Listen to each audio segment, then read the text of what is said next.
Great. Can everybody hear us all right? Brilliant people in the back. Thank you all so much for coming to this panel discussion on the war in Ukraine and European rearmament, new challenges for the peace movement, which has been organized by the environmental and human rights organization Urgewalt as part of the European Network Against Arms Trades annual meeting. I'll be your moderator tonight. My name is Ruth Rode. I work for Shadow World Investigations in the UK, a small NGO, and also the Corruption Tracker Project, which tracks corruption in the arms trade. And I'm also a board member of the Arms Information Center in Freiburg, Germany. And when I have any time left with all of that, I'm also a graduate student in international history and politics in Geneva, Switzerland. So we all know, I guess, the reason why we're here tonight, and that is the dramatic scenes that we've seen unfolding in Ukraine with Russia's illegal invasion there. We've all been, of course, very shocked by the images that have come out of that war, by the horrific human suffering that has been caused by the invasion, and the political consequences so far are what we're grappling with at the moment in Germany and elsewhere in Europe, which is why this first panel tonight, we're going to be looking at different perspectives from other European countries on what this new challenge means for the peace movement in their countries and for their country's security orientations. The second panel that is planned tonight will come after this one, which is going to be about questions about the necessity of arms delivery specifically, but also more on the challenges that arise for Germany and the German peace movement. Before we get going, I have a few technical notes. So first of all, in the first panel, we'll have about half an hour, hopefully, for questions posed by the audience. So all of you will be engaging with our speakers here. Sadly, we are unable to provide this at the current time for people who are joining us online, so it's really just the people in the room. And otherwise, we have FFP2 masks for you at the entrance if you feel more comfortable wearing a mask, but it's not mandatory right now in Germany.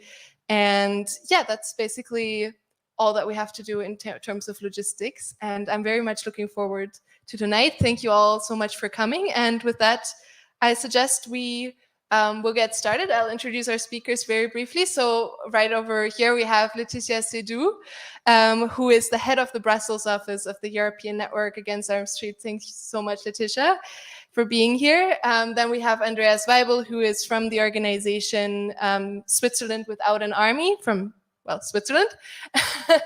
And then we have Laura Lodenius from the Finnish NGO Rauhanliitto. I'm sorry, I'm probably butchering it terribly. And then we have Dr. Sam Perlo-Freeman from the Campaign Against Arms Trade in the UK. And so I think what we're going to do is, Laura, I think we would start with you, and I would like to know what's happening in Finland right now. I guess we've all heard about the Finnish moves to join NATO. How has the mood changed in Finland? How are the main political parties positioning themselves toward this? And what is also the role of the peace movement? Yes, I think that the people in Finland really felt that, even if, of course, in the peace movement, we all know that the war didn't start now in February, that it started quite many years ago. But the really kind of escalation and what we have seen in the news made that the Finnish population changed their mind about the mindset of people towards peace, war, defense, NATO changed. So we have had almost 20, 30 years, all the polls has been always that the majority is against joining any military alliance, but we want to be non-aligned military. And now in 3 months' time, the change was very big. So even if we in the peace movement and peace organizations don't see military alliances as any kind of answer to any problems, even in this situation, I think we have to be kind of honest that really normal people on the street were thinking that maybe NATO still could support us. So we have now doubled our defense budget. We have decided that we maybe start to build some kind of fence at the long land border where there is most elks and bears towards Russia, and then different things. So people are somehow afraid and reacting, and that's of course problematic for peace organizations. And where all the parties have actually been agreeing quite well, so we can't say that there would have been a politically opposition in this issue. Then we have to see how the time changes the feelings of people. But of course, when here is public, it's good to know that we have a history where we feel that it's not only that we are neighboring country to Russia, but there is also that people remember that we have been in war with Russia, so in 40s. So maybe this is already too long. No, that's, I think, very important to hear from Finnish civil society at the moment, just what the perspectives are. And also just thank you for reminding us of sort of the history that you've had with the conflicts with Russia, but also the history of neutrality that Finland has had. So thank you for that. Andreas, you're from Switzerland. You're based in Switzerland. Switzerland has, unlike Finland and Sweden, not made an attempt to join NATO. What is the situation that you're finding yourself in right now? Yes, I think in Switzerland traditionally is a very neutral country. It's like a part of Swiss identity to be neutral. And before this year, polls said about 95% of the people are in favor of neutrality. That has dropped to 75% in favor of neutrality. So it has changed a bit, but not dramatically, so to say. I think that maybe I can say something about military spending in Switzerland. Like in Finland, the parliament has decided to increase military spending by 1/3, which doesn't make sense. There's no plan behind that. There's no strategic debate. There's no analysis of which threats we face in the future. And so Switzerland will be spending. No other country in Europe will be spending as much per capita on the army as Switzerland, which is insane. And in Parliament, the Social Democrats and the Greens were against increased military spending, but they are in the minority, obviously. Yeah, I think this dynamic of having sort of partly shifting public debates and public opinions is something that we're seeing across Europe, basically. And it's very interesting that the path that Switzerland is choosing, but it's very interesting to hear that there's still sort of 75%, as you say, people in favor of neutrality. So that's a very interesting, different dynamic. So I guess if we wanted to look at on the other side, the United Kingdom has been arming Ukraine even before this current iteration of the conflict and this current stage of the conflict. So the question really arises is, what's the mood in the UK at the moment? Is there any sort of discussions about the UK's role in the conflict and what the conflict also means domestically in the UK, I guess, which has a very unique position in terms of a very sort of tainted prime minister at the moment, and what this means for Great Britain? I mean, in the UK, like in most countries in Europe, there's a general public mood of strong support for Ukraine. I think Boris Johnson has certainly been trying to use the Ukraine crisis as a way to rescue his premiership, to portray himself as some sort of Churchill. I don't think it's working in the public mood. But it does mean the UK has been one of the European countries that's been most keen to arm Ukraine. I think the total military aid that's been announced so far has been 1.5 billion. one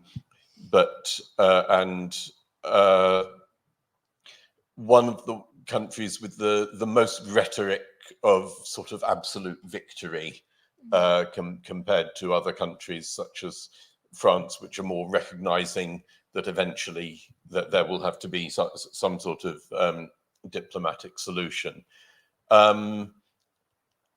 Surprisingly, there has not been, apart from the military aid itself, there has not been any announcement of increased military spending.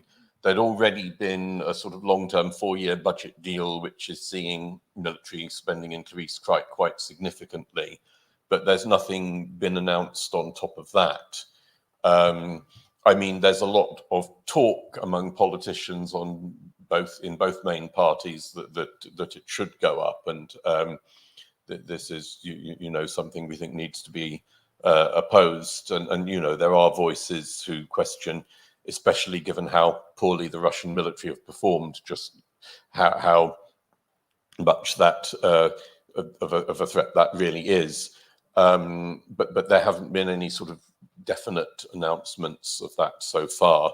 The UK, despite its rhetoric, has been much less generous in receiving Ukrainian refugees. It's the only European country that is still requiring visas.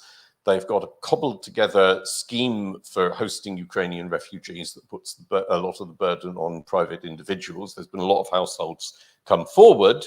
In fact, my mum's applied to be a host to a Ukrainian refugee. But the question is how many will actually be able to make it here through the visa bureaucracy. Probably fewer than would be willing to actually host them. And despite a lot of sanctions going on, the UK has not done all that it could do to close off the ways in which the UK's financial institutions and real estate can be used to launder corrupt, plundered wealth, whether by Russians or Saudis or anyone else. And well, clearly this is because the UK elite depend on such laundered wealth, not least the Conservative Party, who of course took large donations from Russian oligarchs in the past. So as for the peace movement, I think the main Stop the War movement is largely talking to itself. And is not being heard more widely. They clearly oppose the Russian invasion. They pair that with no NATO expansion as basically equal billing. What I don't hear from the Stop the War movement is an unequivocal "we stand in solidarity with the Ukrainian people." And there's a tendency to deny Ukrainians agency, to see it purely as a proxy conflict between Russia and the West, which is a dimension of it, but ignoring the fact that Ukrainians are basically fighting for their lives. So, as for CAT, we've been, for capacity reasons, fairly quiet. We've been clear we oppose the invasion. We've posed questions about, the long-term effects of supplying arms, the fact that they remain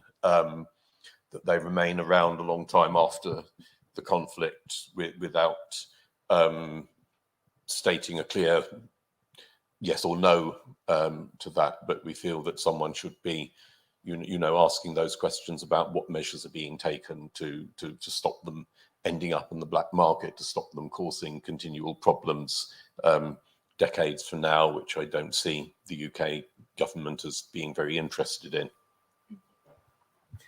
Thank you for highlighting also the positions that different organizations have taken, and also for highlighting sort of other ways other than military aid that have been more or less forthcoming in the UK as I guess other places. Sort of the discussion about freezing, actually making a commitment to actually freeze public problematic funds, commitments to host refugees. Like all of those issues are of course one dimension of solidarity that gets sometimes a little bit ignored when we're talking about more of the military dimensions. So thanks for highlighting that.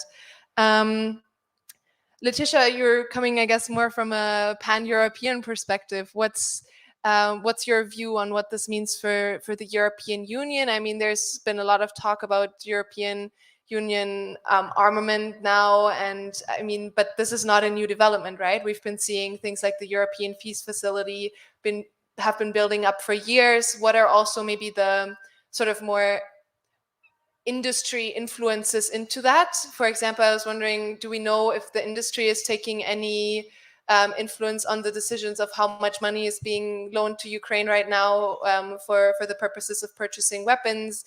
What kinds of conversations are we hearing on the European stage? Thank you.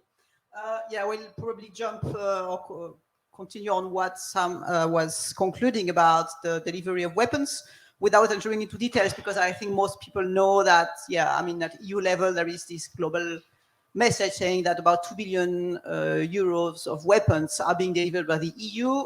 And let's clarify, the weapons are delivered by the member states, which gets reimbursed, in fact, with the European Peace Facility. And what is a bit, I mean, odd also to understand is that where we say it's the EU, but the peace facility is in fact a kind of special pot created by the member states, as you say, some years ago. Well, it started in 2021, but it was negotiated well before that. The idea was on the table in 2018-19 and was adopted in 2021. So that was far before the war. But still, it's a kind of special pot created by the member states. So it's not the EU common pot, which is under control of the Commission and under supervision of the Parliament. So the peace facility is really a kind of well, pocket money for the member states, to say it that way. So they are putting money there and then they are taking it back to reimburse the deliveries of weapons they are sending to Ukraine. A big question, of course, is the question of the safeguards, because of the huge amount of weapons being delivered in short delay. Globally speaking, there is always a problem about tracking weapons. That's not new, but that's here the massive size of it makes it even more complicated. And it's not mature at EU level how they're going to do it. And there might be no miracle solution anyway. So it's interesting to see that it's not only peace movements who are concerned about it, but there was recently an article in an article, the head of Interpol has been alerting in The Guardian that there is a huge problem there about all these, a large part of these weapons ending up in trafficking, that armed traffickers are already watching on it, preparing how this is going to happen, etc. So we know that the EU and the member states will be far behind and not in capacity to control that, whatever the goodwill is. So that's still something to consider. And I would say that a longer term impact, and again, it's not, as Sam said, not a question about, it's another debate than saying whether it's a good idea or not, or a good thing to send weapons or not in Ukraine. But the long term impact, which is of a concern, I think, is also that this peace facility was quite controversial at the moment of being adopted, because it was created in particular in order to allow for delivering or reimbursing the delivery of lethal weapons. With the EU common pot under control of the Parliament, this should not be possible. So in a certain way, it was a kind of way of trying to overturn a bit this kind of traditional red line. And this brought controversy, of course, whether this should happen or not. Some promoters were saying, well, but that's not anywhere the most important part of it, and this is not the priority. And now we see that 90% of the deliveries to Ukraine are about lethal weapons. And the fear is that this is kind of opening a Pandora box or lowering down the standard, and meaning that in other areas, especially the Gulf of Guinea or West Africa, you may also have kind of the standard lowering down about what type of weapons and whether we deliver lethal weapons to countries like Mali or I don't know, even Burkina Faso or Togo, or some of those countries are going under dictatorships. And the perspective that we might find more acceptable to deliver lethal weapons to them because we already did it for Ukraine, for me is also a matter of concern. It's a longer term perspective, of course. It's not a solution for Ukrainians, but that's something that we need to take into account, because coming back to your question about the arms industry, those who are most profiting are the arms industry in the end, because I don't think they influence the level of amount that is delivered. That's more a political decision. But of course, they are profiting from it because all these weapons that the member state deliver, they already own them, but they need to replace them. And that's where the big pot for the arms industry is about replacing everything which has been delivered. And we can see that there was a number of quite frightening articles in the press by the arms industry presenting themselves as the saviors, as being ethical, an ethical industry, that the war in Ukraine shows how ethical arms are, etc. And okay, it's another debate to say whether we can get rid of weapons or not, but from that to considering to be a kind of ethical, bringing a positive contribution to sustainability because we contribute to security is a kind of step further that is a bit problematic. And the second part, coming back also to the European rearmaments, is, as you mentioned, the fact that the EU has already taken the decision in 2017 to start funding the research and development of weaponry, in particular to rearm Europe with the next generation, let's say, of armaments. So that's something which was on the pipeline already for long. So the war in Ukraine has nothing to do with it. What is, I think, concerning is to which extent the war in Ukraine has been instrumentalized to really completely exacerbate this dimension and used to justify that Europe should become a hard power, should spend much more on the military, but to an extreme where we feel that the peace dimension or the soft peace role of the EU is completely getting rid of. I mean, the High Representative Josep Borrell, which is kind of foreign minister, let's say, of the EU, was claiming that the victory will be on the battlefield. Well, coming from an EU which is supposed to be a soft power with a representative which is supposed to be more under dialogue and diplomacy, this is a very strong statement for the EU. I mean, coming from other national leaders, that maybe sound different, but from an EU perspective, this sounds really, really strong in terms of narrative, of change of mindset. And I think on that aspect, that's probably something we have to be concerned because, again, a bit like with the sanctions, once we come to difficult political decisions to be taken, then the member states are quite reluctant to, for example, transfer some part of the competencies on defense to the EU.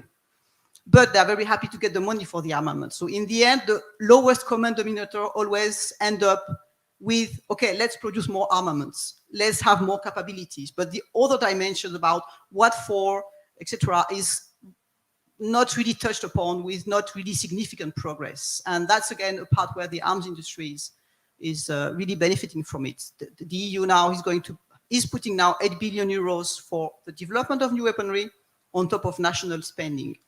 But we also need to be aware that the European Union collectively was spending for long 3 to 4 or even sometimes 5 times more than Russia.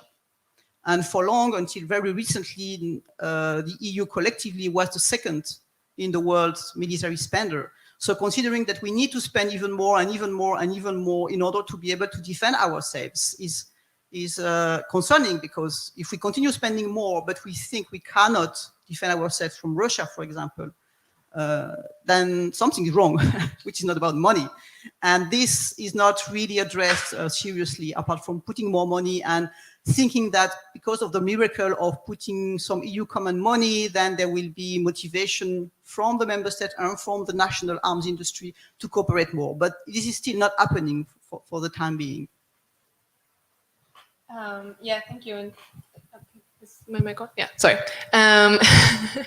Thank you for pointing to that European dimension, and thank you also for highlighting sort of the wider consequences that this debate is having in terms of being utilized in certain ways for aspects that are not actually anymore about just Ukraine, or that in ways that are not actually necessarily very helpful to Ukraine, but actually being used for other dimensions that can then create problems in the future, or are already creating problems when we're talking about basically senselessly buying more weapons without any strategic goals in mind, basically.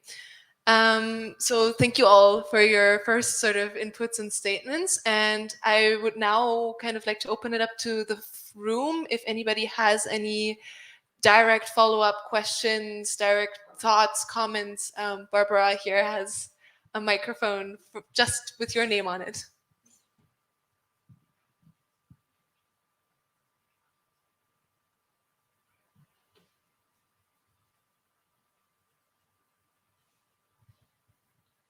Otherwise, we can also start up here and then come back to the room when somebody feels motivated. So I was wondering a little bit about this dimension that that some of you mentioned about the shifting public opinion and the shifting narratives around arms exports and arms trade. And I was wondering, to what extent do you feel like this war in Ukraine is actually representing a shift in your country? Some of you have already talked about this a little bit, but why do we think that other conflicts have not made the same sort of impact on the military, on the mindset of the public when it comes to, for example, I mean, in 2014, when Russia basically invaded Crimea, there wasn't a similar shift, but also other conflicts such as the Yemen war have not actually made the same dent in the minds of the population. And I was just wondering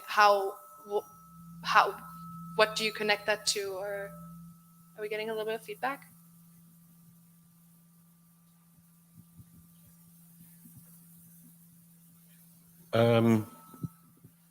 Shall I start? I mean,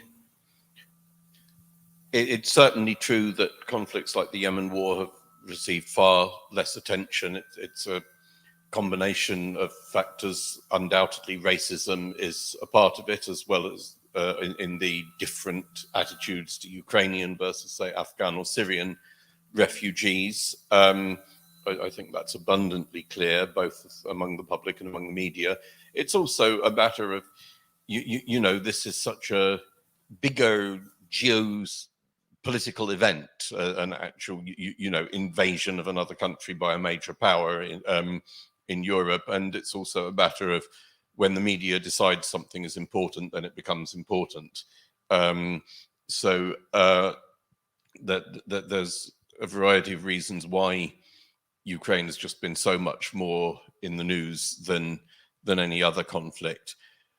I'm not sure if it will greatly affect the debate on arms exports more broadly. I think that debate on arms sales to Saudi Arabia and arms supplies to Ukraine, arms donations to Ukraine, are probably seen as really completely separate issues for most people, as you know, that the situations are so obviously completely different, whatever one thinks of each one. I'm sure that the arms industry will use it to try to portray themselves in a more positive light. Although, you know, in Britain, which always has had its strong militarist traditions, they've always had the idea we are defending British democracy, and we are, you know, supporting Britain's heroic armed forces, as well as the sort of high-tech gloss, which actually is what they more sell themselves on. We are a wonderful company to BAE. We are a wonderful company to work for if you want to do exciting high-tech things, and we give lots of opportunities to women and minorities as well to do these wonderful high-tech things. So I'm not sure I see the broader debate on arms exports being massively affected, I hope, at least. I have to say that that's part which I have been maybe most worried about, that this change of that there has been. I mean, most Finnish people, I think, thought before that nuclear weapons are not okay. I mean, that's not a very good issue. And I think most people thought that it's not really okay to send weapons to countries in war and human rights abusers. And there was a kind of common understanding that it would be good that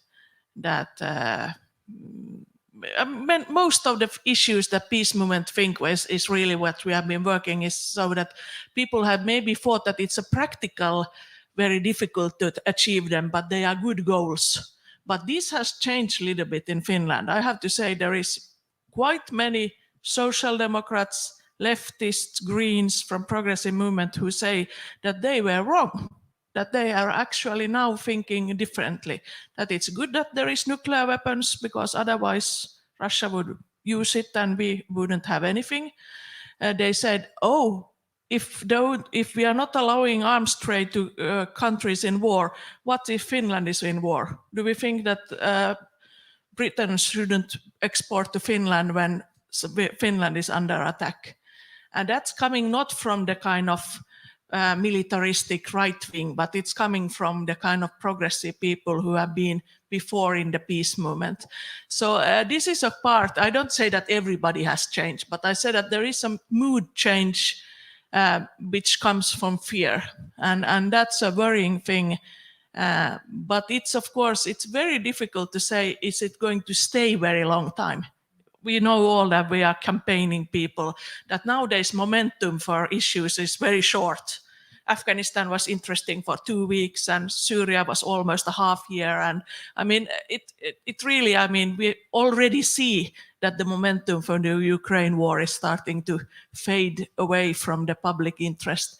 So how much it really this change towards militarism and so on is a kind of change for a long time, or is it now when people are in and I think it's in Finland maybe more clear than in other, I mean, maybe it's not so, a little bit different in UK and Finland. Maybe, I think the mood in Switzerland is very much that most people, almost everyone, is really outraged about this illegal attack on Ukraine. And it's quite obvious who is, from our perspective, who is the good guy and who is the bad guy. It's not like in the Iraq war in 2003, where you had the United States, which also did an illegal aggression. But on the other side, you had Saddam Hussein, which wasn't someone who you identify with. On the other hand, with Ukraine, it's like everyone, at least in Switzerland, supports them in one way or another. I think that's quite a big difference. And in Yemen, nobody knows who is fighting at all. In the end, the Houthis and the Saudi alliance, but it's a very different story, I think. Well, from our perspective, of course, I would not so much speak about public opinion because we are more in this EU bubble of institutions. So that's, of course, a different perspective. So each time when I say what I feel about the EU, I really mean kind of the institutional dimension, the leaders, especially of the Commission and of the Council, and some of the member states who are very much pushing for a form of Europe of defense with a lot of limits, but I'm not going to enter into those details, with a lot of kind of hypocritical, I think, vision about what it should be. And in that sense, I must confess I'm a bit cynical, but I really feel that the war in Ukraine is really instrumentalized by those who are really willing to have a kind of what they call the quantum leap, that's how they qualified themselves, towards EU militarization, what they call towards hard power of the EU with this war. And I find it very cynical because we have these people dying there, fighting, as you say, for their freedom, and using it as an excuse to kind of retrospectively justify something which was already underway, as I said before. I mean, this kind of securitization narrative, considering a lot of things are going under a security narrative, like it's happening with immigration, like everything should be dealt with hard security, with technologies of surveillance, of more military hardware, etc., is really a way to justify afterwards something that was started before, and I feel very uncomfortable with that. And at least at EU level, in terms of what the EU project is, I think that the war will really leave will have a strong impact in justifying it. We can see it, for example, because there are many groups who are usually quite critical with the moves, or some leaders of parties who would be critical or even criticizing really the European Defense Fund, so this fund about funding military research, who had voted against it and criticized it publicly, that suddenly said, that's great and we need to do more with it. So there was really kind of very precise shift of mindset. And I think in that case, for the EU at least, this will really influence it in the bad way, because means are limited, because the resources, be it the mindset, be it financial or human, are limited, and the way it will impact the traditional role of the EU as a soft power, I think, will be quite important and significant, also in terms of credibility in the ground, of appearing more as a military actor among others, adding to the US or to national countries, rather than a different actor who could maybe propose something different or a different form of support. So in that sense, I must confess I'm pretty concerned that this will leave a quite strong impact. Other questions? Yeah, in the room. Yes, my name is Angelika Clausen, and I'm from the International Physicians for the Prevention of Nuclear War, for the German affiliate. And I think, and we think in IPPNW, that besides the fact that the war on Ukraine, the illegal war on Ukraine and the aggressive war on Ukraine is so near, and the people there, what you said, the people are so much similar to us, and we feel with them, and they have been our neighbors. Besides all these factors, nuclear weapons play a very dominant role. And in the first days of the war, Putin made his threat with nuclear weapons, and then the nuclear weapon issue was on the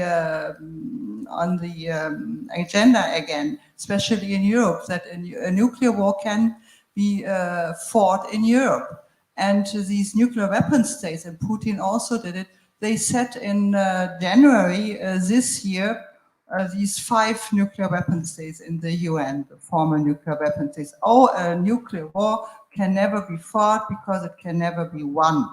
But they never said, well, logically, because of this truth, we do some steps. They didn't do any steps. They, for instance, could have done steps to say, oh, we have this old this old wish, no first use of nuclear weapon in any conventional war. And I think that this wish of the peace movement, this Forderung, it's not wish. A demand? Huh? A demand, maybe? A demand, yes, a demand of the peace movement, no first use, could be done now, and we should really raise our voices. And IPPNW, together with other Peace Nobel winners, they made a signature appeal: no war on Ukraine and no nuclear weapons. And we collected more than 1 million signatures for that. And then we went to the Undersecretary of the UN, Mrs. Nakamitsu, I think is her name, for disarmament, and gave her all these signatures. And I think that we should, as a peace movement, really go more on this nuclear issue and this nuclear weapons issue, and then we can find more people that will remember this, the older people that remember the older times, but we have to educate the younger people, because a lot of the Greens, what I mentioned, and also saw a lot of social democrats, they do not know very many facts about nuclear weapons. We need to educate again, and we need to educate again that nuclear deterrence is obsolete. Nuclear deterrence is a way to a nuclear war. So we have really to do common education again in all our countries, and this is what we propose. Thank you, Angelika. I think it would be good if we could collect maybe 2 or 3 statements before we have some responses. Thank you very much.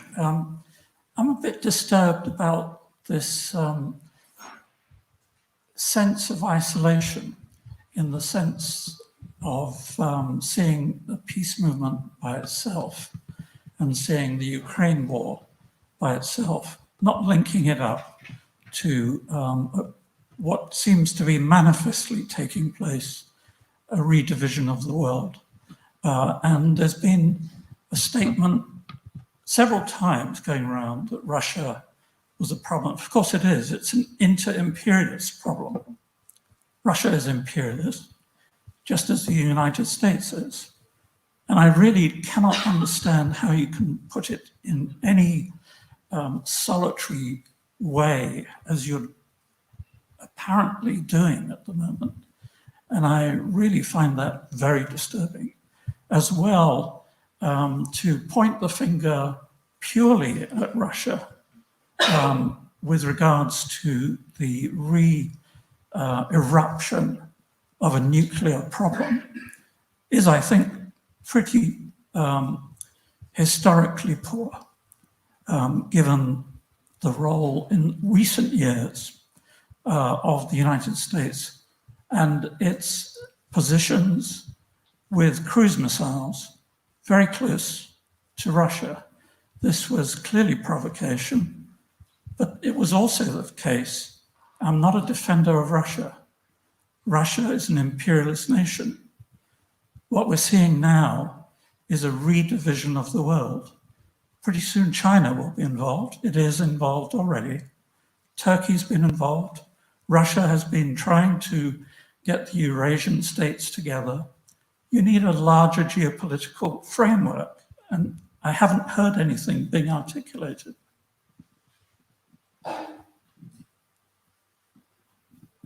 Hi, Sean Connor from the International Peace Bureau. When I speak a lot with friends or family who are a little bit more distant from the peace movements, a lot of times when it comes to issues of sending arms to Ukraine, or many other ways of supporting Ukraine, the growth of NATO, the argument that always comes up is that we are doing so in order to bring Ukraine to a better position for negotiations. That, yes, we don't want war forever. We want a negotiated solution, but we need to send arms. We need to strengthen NATO. And the question I would ask is, to what degree would this be really a way to strengthen position for negotiations, or would it more so be grounds for an increase or an escalation of the conflict to include further parties? Is this isolating Russia more and creating further problems that will more complicate the situation rather than lead to negotiations? Thank you. Maybe to Julia as well, and then so we have all the questions.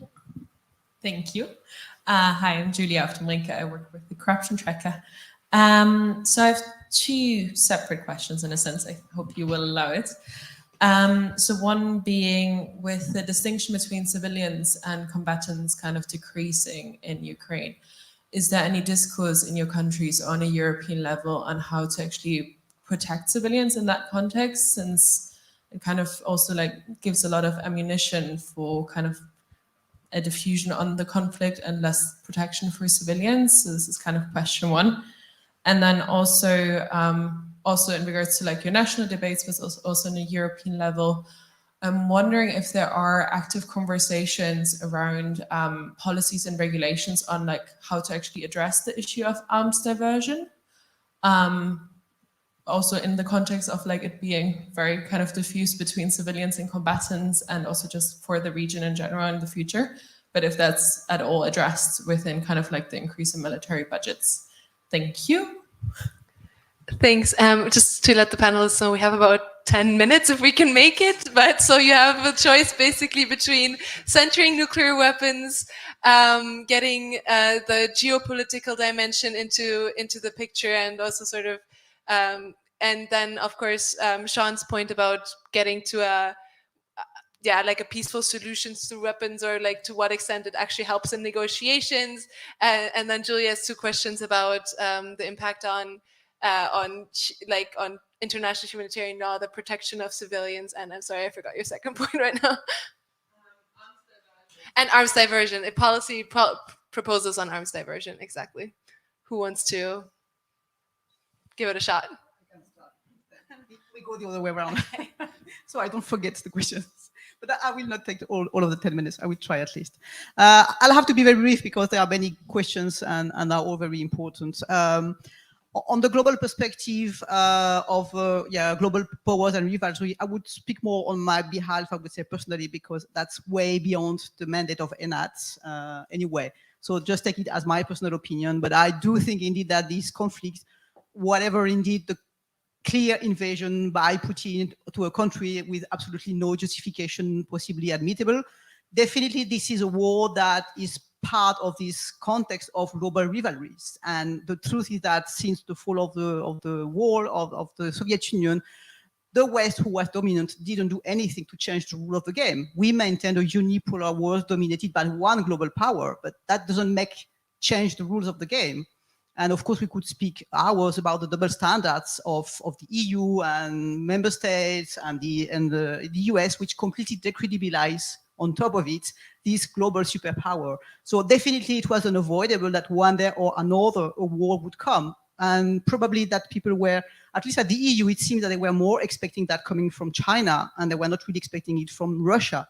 Because in some strategic document, even short time before the war, the invasion, they didn't really see it as such a danger than China. So they chose also that they didn't really realize that. But that was unfortunately unavailable, and that as in the past, Ukrainians are the victims of those global powers also, which doesn't mean we should not help them, but that's another point. Then the question of the delivery of the weapons, there are elements of safeguards what the EU, at least for what is going through or with reimbursement of the peace facility, they have a kind of safeguard policy with a number of elements like end users certificates. End user certificates mean that the country that receives the weapons certify in a piece of paper that they are going to do all they can to make sure that those weapons are not diverted, which in the context of war means nothing. Because the day Ukrainians need to run away to save their lives, and I hope they're going to do it, they're going to drop those weapons. And no matter if the Russians get it because they need to save their lives, I'm sorry. I mean, that's normal. You know?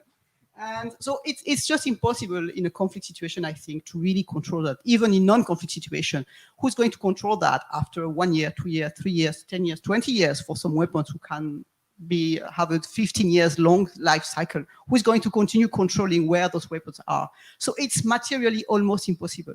They have a list. I think the EU is now having a huge database of 11,000 entries of the type of weapons being delivered by the member states. I'm not sure it's public. So they are trying to track all these. They want to have the serial numbers. They want to do things to track it, but it's nice on paper. But I think in reality, I'm not sure it really makes a difference. And regarding the protection of civilians, as far as I know, I'm not aware of anything special. And that comes back to the question whether the weapons are the good way to resolve that or at least help them. I'm not a crisis management expert, but the question I raise myself, because I still cannot really answer whether I agree with the fact of delivering weapons or not, is that I have kids, I have teenagers. If we are in a situation like that, do I prefer to have them alive under a foreign occupation or dead in a free country? And it's not even sure it's a free country in the end. So dead under the bombs or dead under an occupation? To be honest, I don't know who can really answer that. I mean, legitimately on behalf of the Ukrainians. I mean, it's coming to a personal opinion, and that's a very difficult question. I'm sorry, I can't say more than that. Maybe I will also pick the question about whether we treat Russia as an imperialist power differently than the US. And I would argue as a peace movement, we treat them quite similarly. So if I compare the rallies that we had this spring with the rallies we had in 2003, they were very similar in many ways. Like the people who showed up, the crowds, the demands are quite similar. So yeah, I find it like a bit difficult to argue that somehow we treat Russia different from the United States. And I think in some way now we have like options or the demands that we can ask the government that we couldn't or weren't reasonable to ask in the with the United States. For example, that we don't send arms to Ukraine or to the war is something we can argue now, which we couldn't during the Iraq war, or that we can impose sanctions on Russia is something that we now can ask, which we couldn't do during, for example, the Iraq war.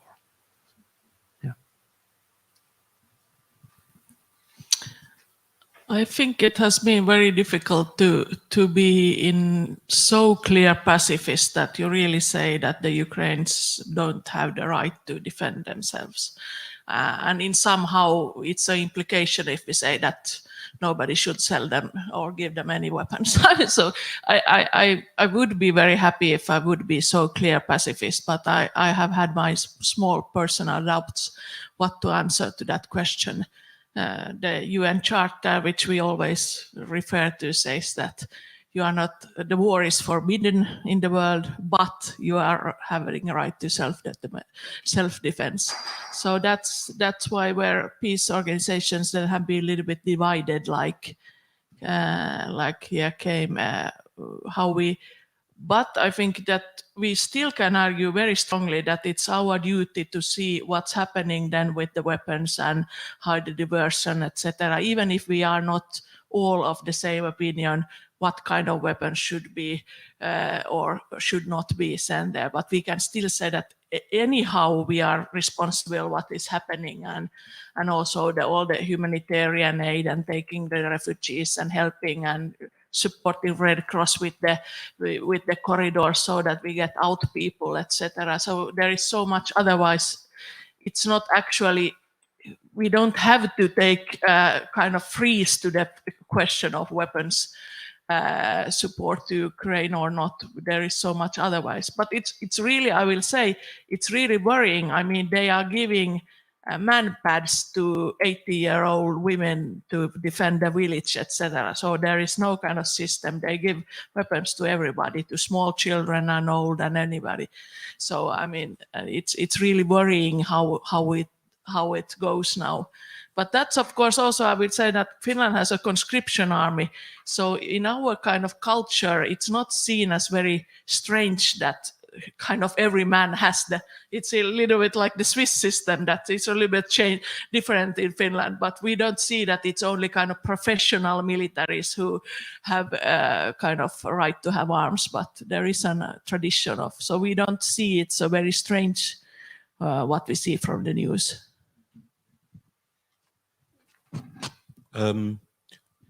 First of all, thanks, Angela, for your very heartfelt comments on nuclear weapons. Absolutely. You know, sometimes a lot of us forget almost that nuclear weapons are still there, that there is still a threat. And the Ukraine war is a reminder that so long as nuclear weapons exist, the risk is there that they will be used. There doesn't seem to be an immediate prospect of it in the current circumstance, but it has been on everyone's minds. If the West does this, how would Russia respond? If Russia feels themselves being defeated in Ukraine, will they use so-called tactical nuclear weapons? And it should redouble our efforts, our urgency to seek an absolute end to nuclear weapons. So that is, of course, no easy task. Geopolitically, I agree with the previous comments. I think the peace movement has been very clear about the US as an imperial power, as well as Russia. I think it's interesting at the moment how many countries are not committing one way or another on the Russia-Ukraine war. Even China, they are not supporting Russia as full-throatedly as Vladimir Putin might hope. And on the other hand, in a lot of countries, like in Africa outside the West, they're being very equivocal. They're not wanting to necessarily say, yes, this is a good invasion, but they're not wanting to side with the West either. And Western hypocrisy, Western, aggression and imperial, I think, they're all very much aware of how hypocritical the West is being. Arms. I mean, again, it's a difficult one for the peace movement. I think the way I would see it is, if you were with a group of Ukrainians, how would you convince them that they are better off not having better weapons in the current situation? I would be struggling to come up with any arguments for that. On the other hand, yeah, I think there is far too little attention being paid to diversion. I think it's mostly within sort of inner policy circles, the policy wonks who are interested in that. I don't think the the British government certainly could give a damn. You know, they're not one to think about consequences for anything. And so, unfortunately, it is something that is getting far too little attention. Protection of civilians. Again, it's interesting that there is now a lot of effort for war crimes prosecutions, for investigations. The UK War Crimes Squad is in the Metropolitan Police is on the case. And so perhaps there is an opportunity to say, hey, this matters in other contexts as well. This matters in Yemen. We should be investigating war crimes in Ukraine. We should also be investigating war crimes in Yemen. And why is this not happening? Why are Yemeni lives less important than Ukrainian lives? And yes, so I think that opportunity is there. And also there's just been a political declaration more or less agreed on explosive weapons in populated areas, a UN political declaration. So again, the horrors that we're seeing when artillery is and so forth is used in populated areas, whether or not they officially count as war crimes, should draw attention to the idea that this should be something that's seen as unacceptable anywhere, even if you are supposedly using them against military targets, that there is no way you can use explosive weapons in populated areas without causing immense civilian harm.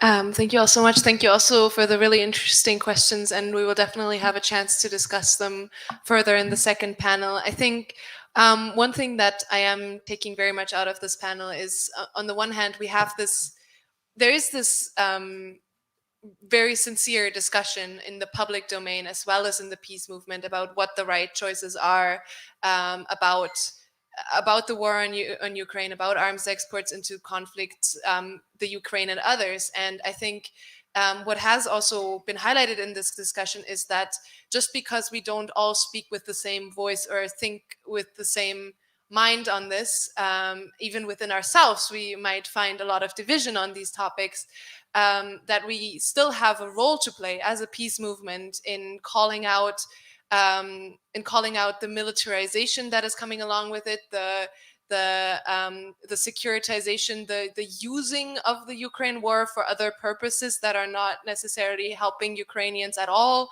and also for pointing out again to the dangers of nuclear weapons and educating people about those threats and about what you were mentioning about the global dimensions of imperialism that have played into this conflict and have played a role in creating it and enabling it, and also in sort of creating this unipolar world that we lived in, and that has not, as you've said, been able to overcome and fundamentally change the rules of the game. So I really, to just end on a little bit of a hopeful note, I think even though we see public opinion drifting a little bit at the moment, and even though we can see sort of the peace movement being questioned more and more, and also questioning ourselves more and more on these issues, I think there is a lot of opportunity for growth and for being able to still take dedicated positions and defining our roles around these issues in a very strong manner. And so thank you all for that. And I think we're going to have a lot more on the diversity of opinions in the second panel. We're going to take about a 5-minute break. So now it's 36, so I'd say we come back at 40, just so everybody can get a glass of water. Washrooms are upstairs if you're looking for one. And thank you all for this first round. Thank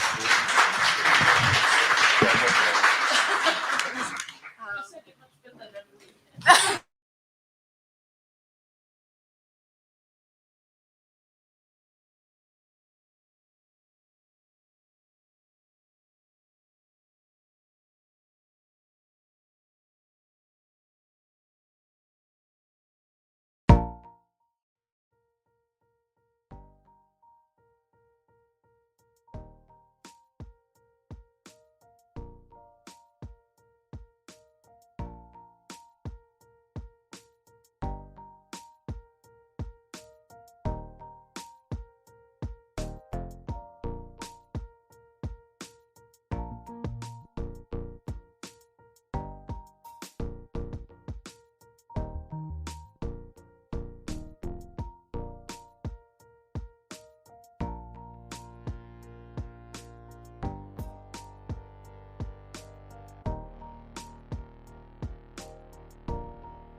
So I think, yeah. So I think we can start. Thank you again, everyone who participated in the first panel. And I think we can continue a lot of the conversations that we started now in the second round. And to start this off, I would like to introduce the panelists in a little bit more detail at this time. The second panel is going to have a slightly different structure. So we're going to have an actual discussion between the panelists on various questions, and then in the end we're going to only have a shorter period for discussion and Q&A, and I'm going to announce that a little earlier this time so people are prepared when they should be coming to ask questions. And so just to introduce the panelists to you, so starting again from this side. On this side, we have Oscar Proust, who studied law and political sciences at the universities of Marburg, Lille, and Mainz. And he now works as a research assistant at the chair of international relations and European politics at Martin Luther University in Halle-Wittenberg. And his main research areas are the use of armed force and parliamentary reservations, as well as security policy implications of artificial intelligence and international humanitarian law. And we're obviously very happy to have him here.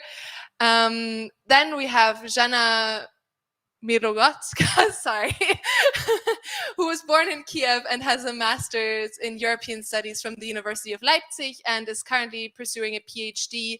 Jana is a member of the NGO Cinemova and is also part of the alliance of Ukrainian organizations. And at the moment, most of her time is dedicated to this alliance of Ukrainian organizations to do all that's possible to support Ukraine, really. Then here we have Inger Solti, who is a consultant for peace and security policy at the Institute for Social Analysis of the Rosa Luxemburg Foundation, a fellow of the Institute for Critical Theory, and an editor at the magazine Luxembourg. Then to my right here, we have Wendela de Vries, who is a researcher and campaigner at Stop Wapenhandel, an organization that she actually co-founded in 1998. And she publishes about military industry, the arms export policy, and the relationship between militarism and climate change. She's also part of the steering group of the European Network Against Arms Trades and coordinating the International Working Group on Arms, Militarism, and Climate Justice. And then here on screen, we have Sarah Nanni, who is a member of the German Parliament, the German Bundestag for the Green Party. She's also the spokeswoman on security policy for the Green Party and the Green Parliamentary Group. And she has a lot of other committees that she's a part of. And she has worked for several years in various academic and science-related projects in the field of peace and conflict research. Most recently, she conducted research on radicalization and non-radicalization in a Horizon 2020 project at the University of Applied Sciences in Düsseldorf. And Sarah Nanni also completed her studies in Bordeaux and Stuttgart, as well as Frankfurt and Darmstadt, where she graduated with an MA in Peace and Conflict Studies. So really happy to have all of you here. But before we get started, we are actually going to show a video that was originally on the agenda for the beginning of the first panel that we're going to show now, however, which is an input that was sent to us from Kiev by Dr. Yuri Shilyasenko, who is the executive secretary of the Ukrainian pacifist movement and a member of the board of directors of World Beyond War. And yeah, he sent this to us live from, or not live, but he sent this to us from Kiev. Dear friends, let's discuss peaceful way for peace in Ukraine. The war between Russia and Ukraine is a result of 30 years long escalation of conflict between two countries, caused by overarching East-West antagonism. This conflict could and should be de-escalated by stopping violence and meaningful peace talks. It is basics of conflict management and peace science. There is nothing new or epochal in the war itself. It is brutal, pointless, unnecessary, unjust, and preventable, as all wars in all times. I remind you that there are tens of ongoing armed conflicts in the world, but only great power struggle for control over Ukraine is in focus of attention in biased, corrupted, and ignorant media, which blamed so-called enemy instead of global war economy established after World War II for all collateral damage such as inflation, famine, global decline in standards of social and environmental welfare. What is new and historical we observe today is vividness of contrast between archaic culture of war and violence, which pursues immoral profits and absolute power from war effort on one hand, and developing culture of peace and non-violence on another hand, with democratic pressure on governments to continue peace talks and comply with international humanitarian law, with growing peace movement. You can't imagine during World War II that Hitler and Stalin maintained peace talks and ordered their soldiers do not kill civilians. But all these things Putin and Zelensky are forced to do because the world is changing. Structural changes towards non-violent society in the world is the main line of historical progress. It is not about what great power will prevail or who remains sovereign after so-called victory, because in result we will overcome deadly myth of military victory. East and West together will live in the world without armies and borders, with wild sovereignties transformed into civilized autonomies, with no great powers except truth and love. Better future will come one day. It is important to have hope, to resist non-violently the war system, not the so-called enemy, by civil disobedience, and to build peace. Immoral century-long practices of military patriotic upbringing, conscription, punishing dissenters, and other forms of outrageous militarism in Russia and Ukraine created a culture of passive resistance, when people pretend to be wild animals at the whim of their governments, but behave like peace-loving people. In Russia, people turn ill or flee instead of enlistment. In Ukraine too, by the way. In Ukraine, 74% of populations chose to defend the country by non-violent work, and only 6% took up arms. But people fear to admit they refuse to fight. They are intimidated by bullying. For example, my friend Ruslan Kasaba was imprisoned for a call to boycott military mobilization. After release, far-right mobs attacked and injured him. When someone says that Ukrainians have no choice but fight, don't trust this compulsory lie. Ask what they personally choose, glorious death or peaceful life. War continues to devour eastern Ukraine. Peace process is stalled because belligerents are determined to settle their dispute by mass killing instead of peace talks, as United Nations Charter demands. Weapon supplies and economic warfare, such as sanctions, fuels war instead of stopping it. We need to unfold massive peace movement and resist the war worldwide. Global civil society should focus on non-violent social change and solidarity in stopping war machines everywhere, including Russia, Ukraine, and NATO countries. Here is our to-do list. Firstly, uphold human right to refuse to kill, claim legal right to conscientious objection to military service according to international human rights standards, help to advocate and defend human right to refuse to kill. Secondly, stop the war, advocate immediate ceasefire, comprehensive good faith peace talks, and worldwide transition towards non-violent society. And thirdly, build peace, help civilians to survive, remaining civilians, tell the truth, give hope, help the needy, study and teach non-violence, strengthen solidarity of peace-loving people and peace movement.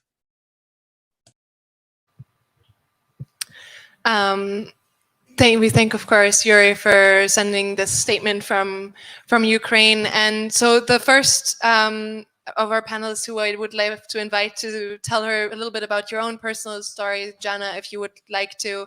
And then, of course, also if you want to talk to us a little bit about what you're hoping for from Germany, what your position maybe is on, or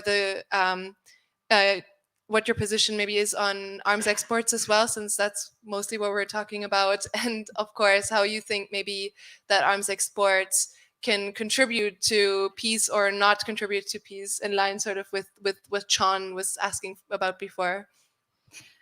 Hello, everybody. Thank you for inviting. I think it's very important that you invite Ukrainians, and not only with such positions like Yuri Shelezenko has. I know him from another event at Humboldt University. He also had a video message there where he talked about peace, and it sounds everything like easy. Let's have peace and live together. I wish if it could be so easy, but it's not.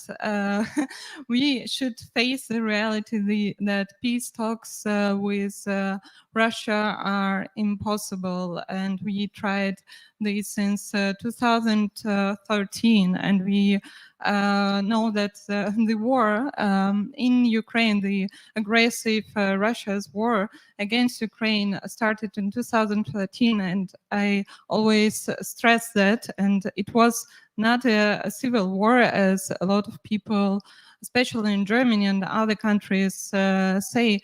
And it's very important to understand that the international law was broken by Russia at that time, and since then we are living already have been living in 8 years of war, and try to talk about peace with our neighbors, and we see that this is not possible. And our position of our alliance of Ukrainian organizations and all the community here of Ukrainian community in Berlin and Germany, and the refugees who come here, Ukrainian refugees that Germany, Europe, the West in general should deliver weapons, especially heavy weapons, and as well air defense system. I come from Kiev, and several days ago one of the several rockets just destroyed infrastructure near the flat of like very crucial railway infrastructure in Kiev, 1 kilometer away from the flat where my sister lives and where I lived. Our air defense systems work, but not always good ones, and they are all concentrated in mostly in Kiev. And just imagine how the other cities and towns in Ukraine are suffering right now, especially in the south and east of Ukraine. I have a lot of points to say, and it's let's say this. I'm happy actually that most of the Ukrainians are in favor of protecting our country, because it is about our existence. We are fighting for sovereign, independent Ukrainian state, for our existence. And that's the most important thing about this war. We are fighting for our freedom. And what Yuri Shelezenko didn't mention is that it's not only the war, it's what we call genocide, what we can call already a genocide. I have here an independent legal analysis of the Russian Federation breaches of the Genocide Convention in Ukraine and the duty to protect from New Lines Institute for Strategy and Policy and Raoul Wallenberg Center for Human Rights. And it's a good analysis of, after reading which you will understand why Ukrainians demand weapons and demand more sanctions for Russia, and that there will be no possibility to bypass those sanctions. And we demand at our demonstrations the full energy embargo and many other things from Germany and the West. So it's this war, this aggressive Russia's war against Ukraine, which started in 2014, is about our existence. I'm actually half Russian. My family comes from Russia, but I identify myself with Ukrainian state, and it's not, this conflict is not about ethnicity or something. They're killing, Russia is killing everybody who is in Ukraine. All the ethnic groups, doesn't matter if they are in favor or whatever political or party, what do they support, what kind of political views they have. They are destroying our country completely. So this full invasion made us,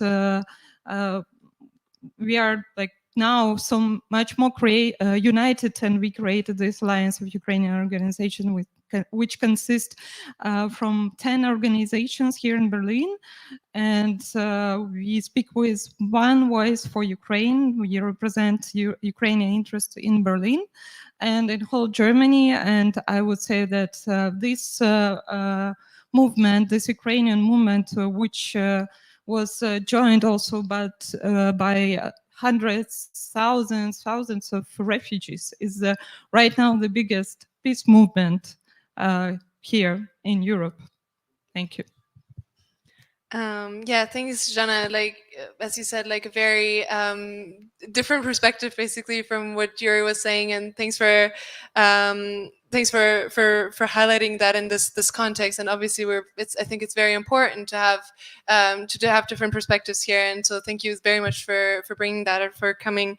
I mean, the German government has now decided basically to heed those appeals to send heavy weaponry also to Ukraine. And I was wondering, Saranani, to what extent do you think that this is the right strategy on the part of the government that you're a part of? And is there any, what is this thought process, if you could walk us through that maybe, behind how these weapons exports can contribute to ending the war against Ukraine while resulting in Ukrainian freedom, I guess. Yeah. First of all, thank you for having me. I will just skip that out, because if I don't, I hear myself double. First of all, thank you for the invitation, and I'm very glad for what Zana just said, because I think that we have to start maybe with a common analysis about the situation that we are facing. And in the debate before, I have listened to it via my iPad, hiding in the room, but there were some expressions that really made me feel that I have to respond to that, because somebody said that the weapons should help the Ukraine to get in a better position for negotiations. And of course, this is true, but even more, the weapons that are delivered to Ukraine, they have the aim that they can prevent extinction of the Ukrainian people. And I think that we have to keep in mind what we are looking at.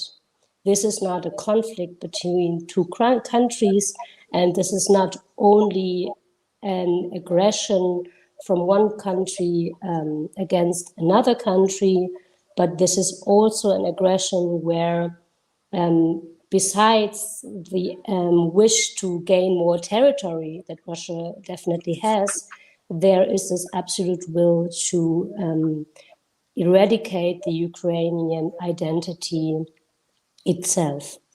And if we are not in a position where we can agree on that, of course, we cannot agree on anything that is coming afterwards. So this is something that I wanted to make clear. What are we talking about?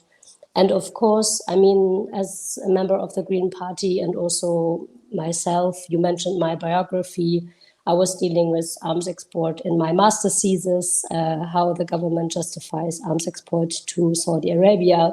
And of course, I didn't find any good reasons. This is basically for industrial reasons and not for security or even peace, and the opposite.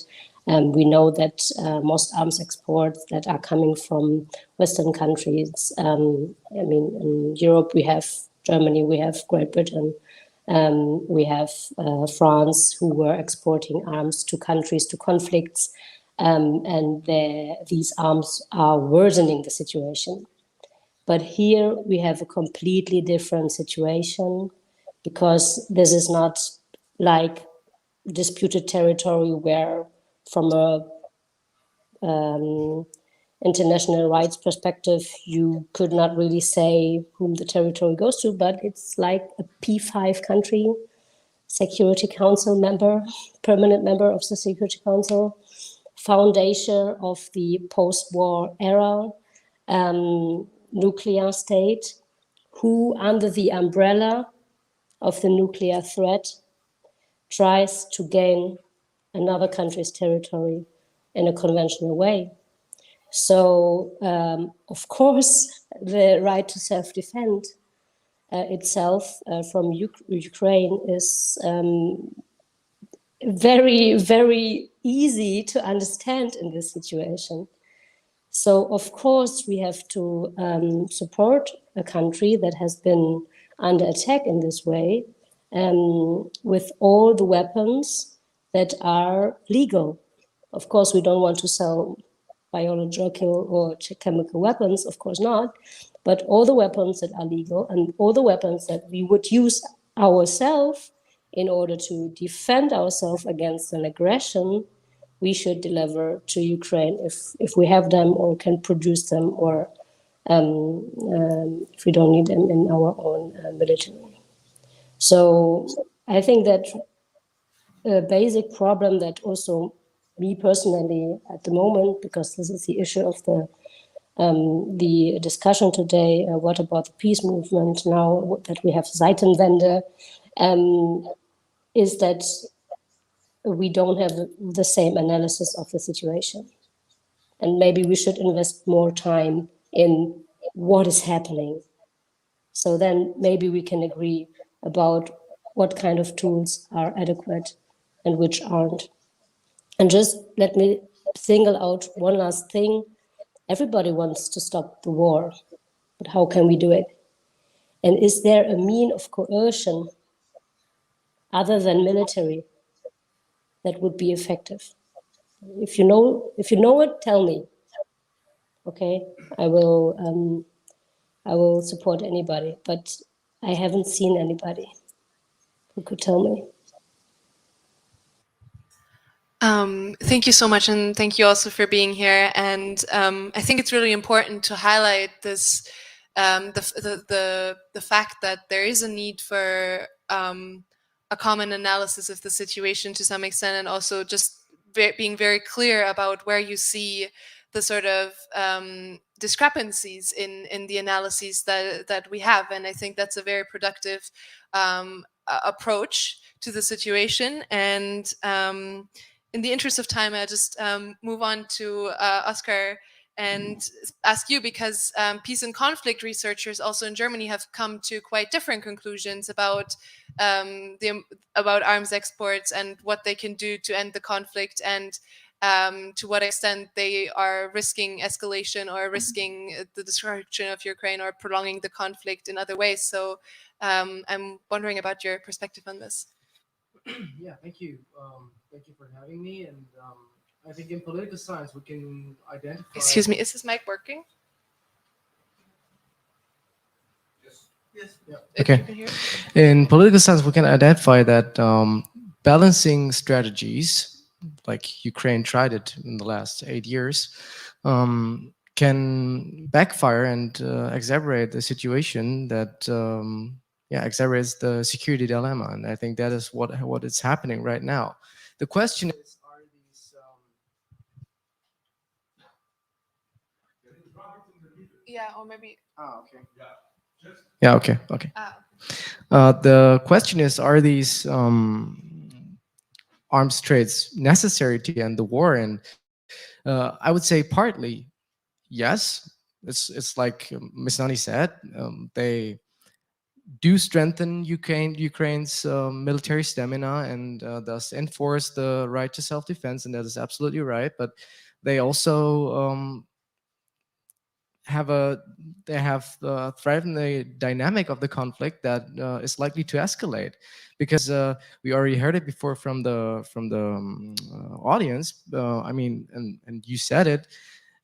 Russia is not only a normal country; it's a P5 member, and it's a nuclear power. It's a power political heavyweight in a shifting global security, and I think dismissing that as irrelevant when speaking about solutions of the conflict is just irresponsible.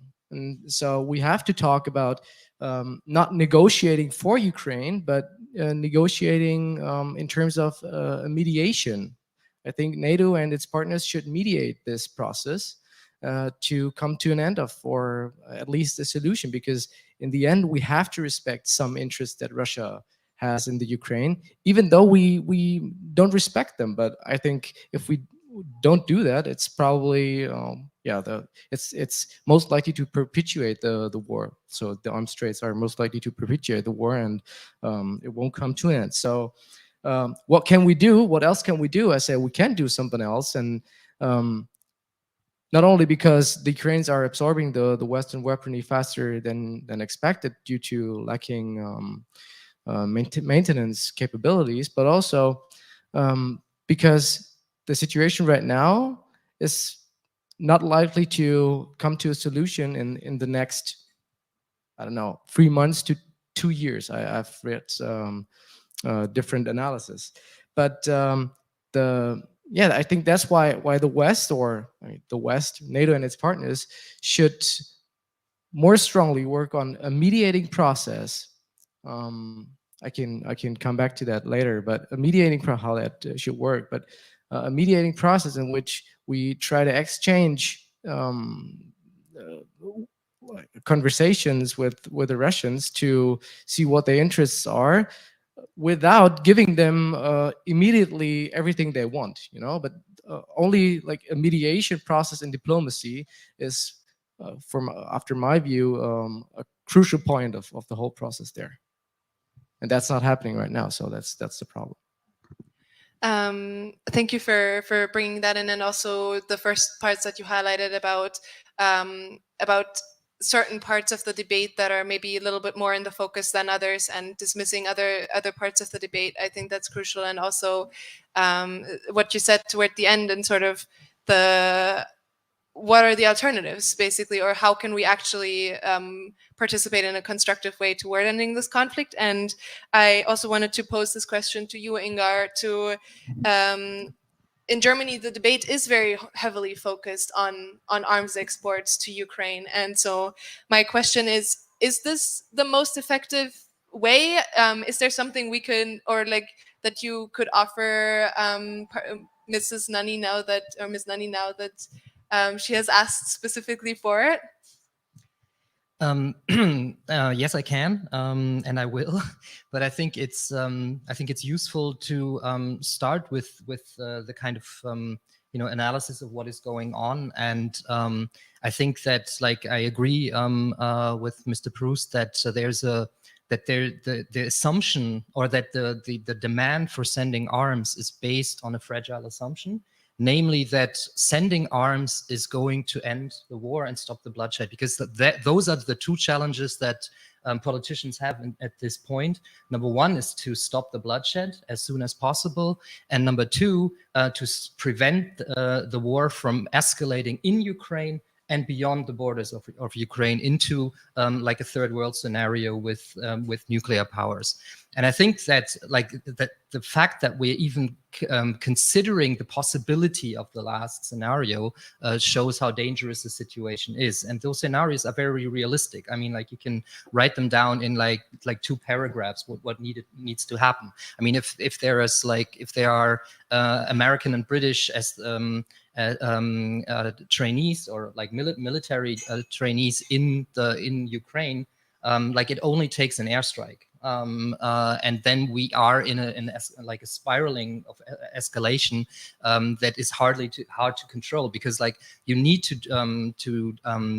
to define red demarcation lines that you won't cross. And if such a line is crossed, if NATO soldiers are killed in Ukraine by Russian missiles or military, obviously, like the taboo that we already saw after Bucha, when like suddenly the French, Duda in Poland and Merz, like the CDU opposition leader, like when they suddenly considered the possibility of NATO troops in Ukraine, like that's only going to go further. So I think that like it is a fragile assumption because I would we all are horrified by what is happening in the Ukraine. It is clear who the aggressor is. It's clear that like the reasons that Russia gave for this war, the justifications, are monstrous war lies. Footnote is that they echo the war lies of 30 years of Western wars. I mean, when I first heard about, like that you had to demilitarize the Ukraine, I thought of the weapons of mass destruction that George W. Bush and Colin Powell sought to find in Iraq. And when it was about denazification or like preventing a genocide, of course, I was thinking of Kosovo, 1999, and the war lies in Kosovo, or like the situation in 2011 that led to the UN resolution 1973, where it's unclear, like no historian can either prove or disprove whether there was going to be a genocide in Libya at that point. So like they were monstrous war lies, like there's no doubt about that. But like to speak of extermination, I think is like mistaken in two ways. Number one, we must face the fact, and that's why we're in the peace movement, that like things that happened in Bucha happen in wars. Like when you send 18 to 20-year-old people into wars, and like they've confronted with life and death struggles on a day-to-day basis, and like if they think that they will seek to make use of what life has to offer people, and that leads to sexualized violence and so on and so forth, especially if those soldiers think that they can get away with that. So like, as horrifying as that was, we have been led to believe that like there are such things as chirurgical or like medical wars, like that produce no victims, that lead to building wells for farmers and taking female like girls to school. But that's not how the Afghanistan war was like. That's not how the Iraq war was like. That's not how any war is like. So we are mistaken in that respect, but we're also mistaken in the fact that like a war of extermination is it's possible that a war of extermination could be the result of sending arms.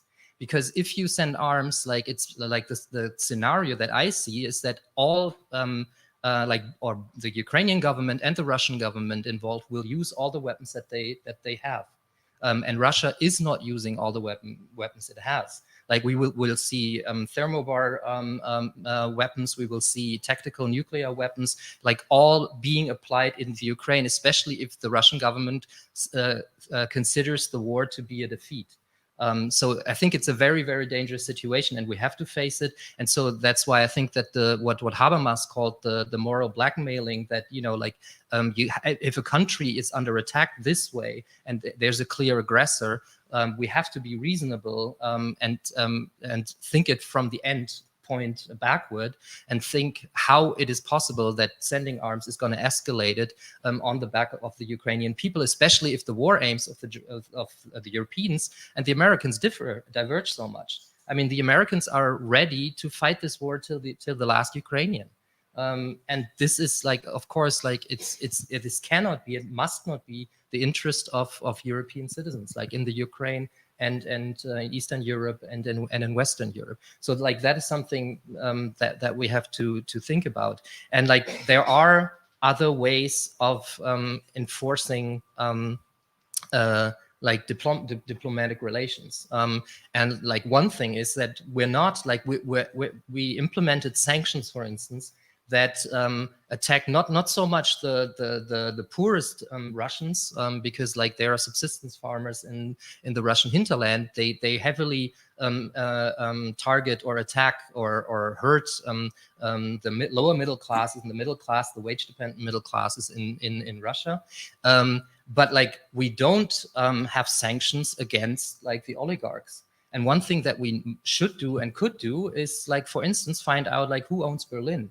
Like, you know, we could have transparency registers that find out not only who are the Russian oligarchs, the Russian billionaires owning all, you know, like the property here in Germany, but who are also the Western oligarchs, and like where is like the where are all those billions that were stolen not only from the Russian population but were also stolen from the Western European populations in tax havens, and like that's not going to happen. And we know why it's not going to happen, because it's not in the interest of Western billionaires, because like they are cozying up to Russian billionaires in that respect of tax evasion.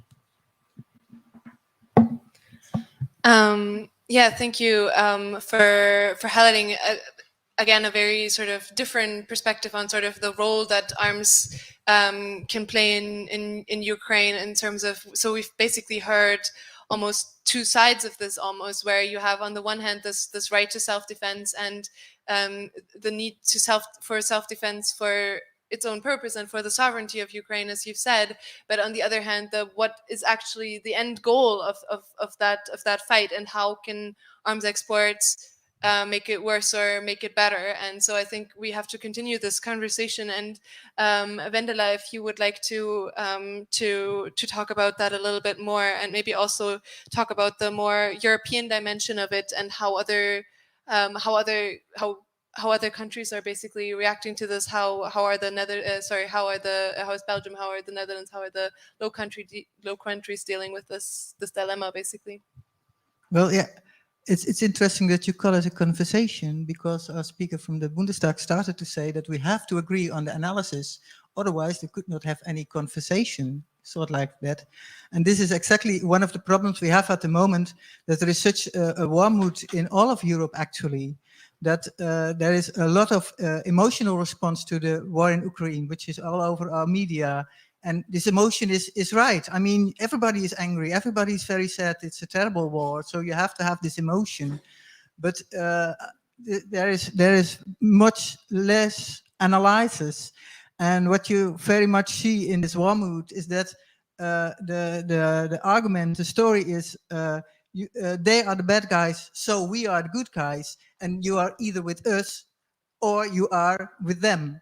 And this goes as far as well, the people that try to change this conversation and try to make other analyses, the people from the peace movement, who is very much isolated all over Europe, in everywhere in this debate. They are at best seen as naive, but in general they are seen as a kind of traitors, which happens in every war. I mean, I've been called an ally of Saddam Hussein before, and I've been now called an ally of Putin, because I want to ask different questions. But the general narrative all over Europe is very strongly, we are at war, we must go at war, and there's only one solution, and that is the military solution. And that's why the only thing we look at. And also this debate, in fact, all the time we're talking about arms deliveries. Are you against or in favor of arms deliveries? I think, in fact, it's completely the wrong debate. We should have a debate on all the things we can do. And we should not only think narrowly in how can this conflict be solved military, because there's so many ways to respond to conflicts. And the only thing we do now is to follow the military needs as formulated by the Ukraine government. And it's not only about the Ukraine people, although, I mean, they're the biggest victim right now, but there's also a lot of victims right now in Africa who are suffering from hunger. And there might be a lot of victims somewhere in the world when all these arms deliveries, all the arms that we're sending now to the Ukraine come on the illegal market. I mean, Ukraine before the war was one of the biggest illegal arms transfer markets in the world.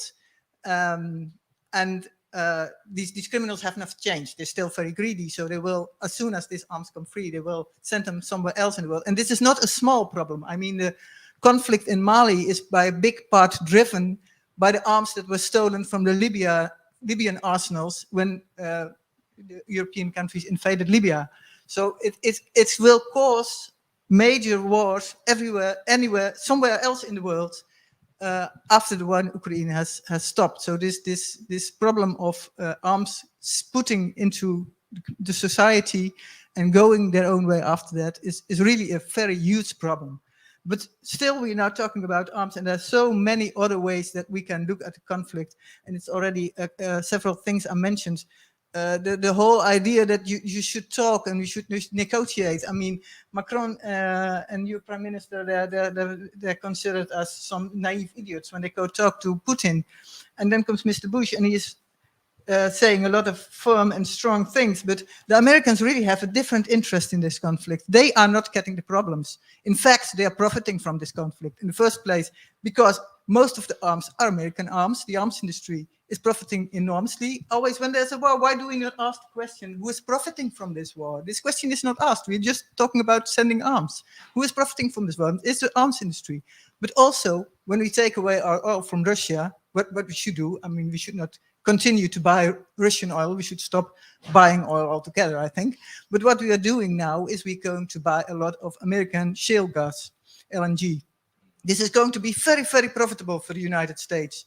Well, not for all the United States. I mean, the First Nations will have the fallout and the troubles because of the pumping on their land and the pipelines on their land, but there will be a huge profit, and there's a huge investment now in this shale gas industry, and this investments, they want to earn it back. So this is not going to stop.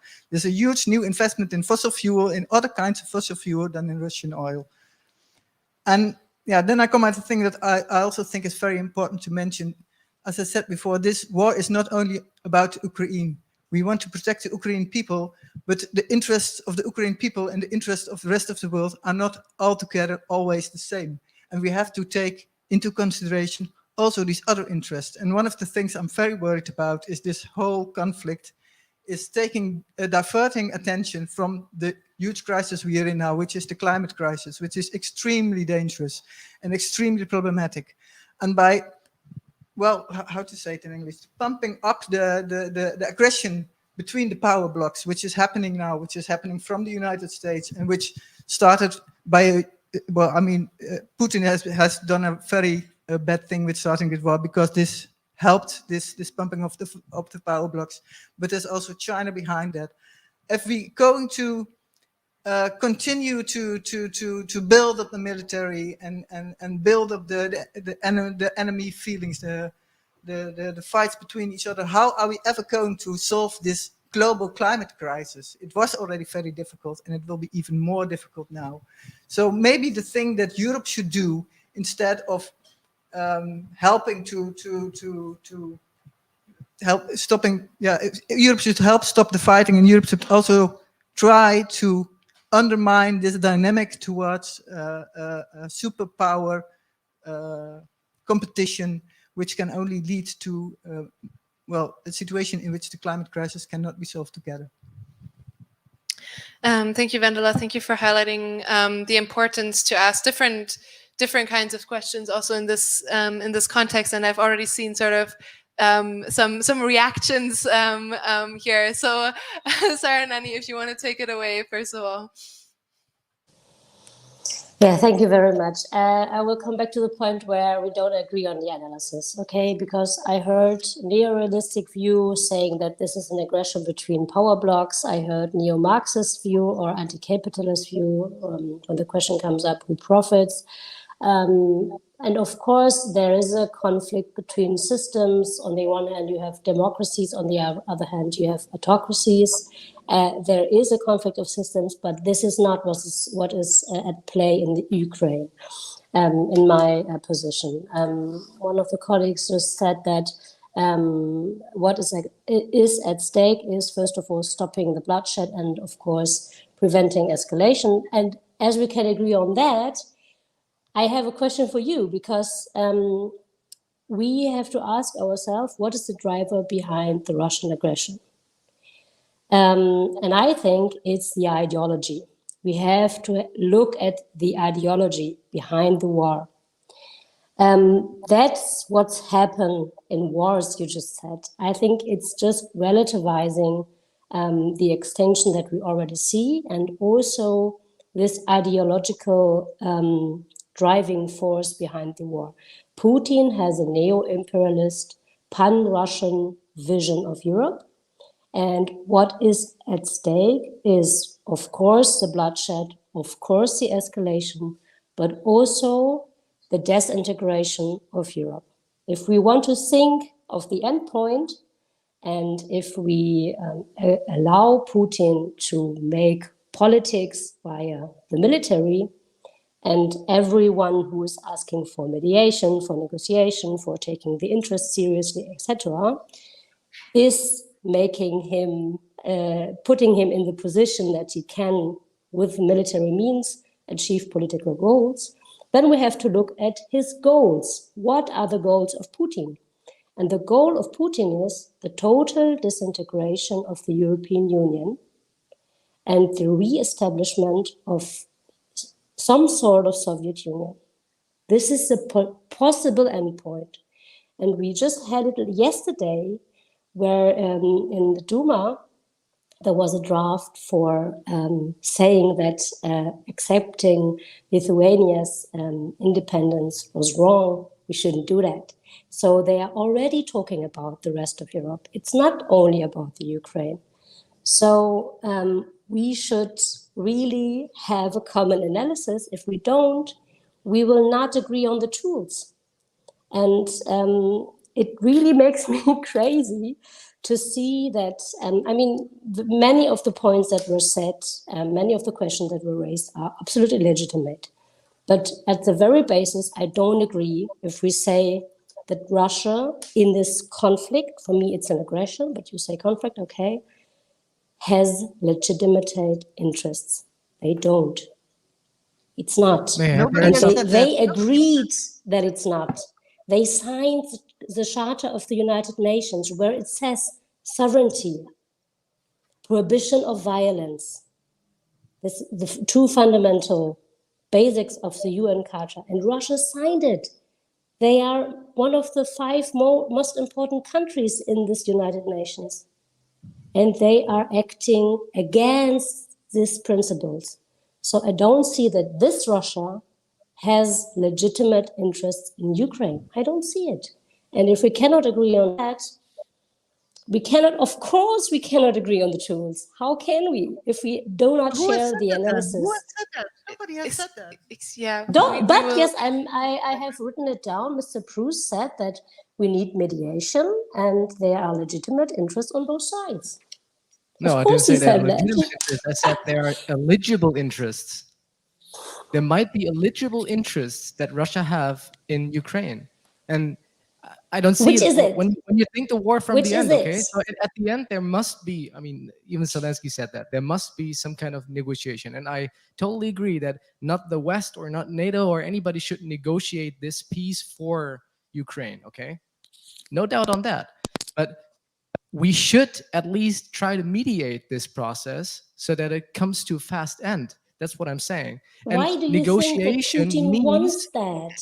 Why do you think that Putin wants that? Why do you think that? I don't see it. I see an imperialist who has a very strong driver. Ms. Nani, maybe we can have you raise those questions. Maybe we can have Oscar respond to them, and then you can talk again. I absolutely see that, but let me explain. I mean, you said it. How should I put this? You said it quite directly. You said it's for Putin. It's ideologically fought war, and I think the question behind this is: does Russia have eligible interests in Ukraine so that we have to mediate so that we have to mediate this process to a negotiation? And I don't think that Russia has ideologically interests in Ukraine or even whole Europe, because Russia profits from Europe. Why should it want to disintegrate Europe? I don't see that. I mean, I see that. I'm sorry, with all due respect, Ms. Nani, I see that it's not legitimate because it's absolutely an aggression and it's absolutely unfair what's happening there. But I mean, if you want to do realistic politics, what the after my perspective, the federal government is trying to do right now, doing realistic politics, because you have a realistic enemy and you're trying to adopt the policies that this realistic enemy is doing. So you're trying to do a realistic politics, or implement a realistic policy. And then you have to think realistic. And in the realistic means mediating interests. It doesn't mean only weakening the bargaining position of the enemy. I mean, that's part of it, yes, but it's not the only part. That's what I'm saying. Ms. Nani, maybe before you respond, maybe we will have Inger and Vendela as well, and then Jana, you must talk briefly after that as well, so that we can have everybody's voice on this. Well, I think that like we disagree in the analysis. Like I'm totally like on board with that. Like you're suggesting that ideology drives the war, and there's no doubt about it that like the ideology that Putin exposes or espouses, like the speeches that he's given, like the intellectuals that he's surrounded with, that this is an atrocious and atrocious ideology. It's an imperialist, nationalist ideology that absolutely right. But like at the same time, ideology does not drive foreign policy. Like it never has. Like there's no evidence in history that ideology drove like the Second World War and the Holocaust, for instance. Like that, it's complete misreading of historical facts. And the same thing applies to the First World War. And if like that leads to you to your suggestion, which I think is preposterous, that like it's currently a conflict between democracy and authoritarianism. I mean, like, so on the one hand, we have those beautiful democracies like Saudi Arabia and Turkey.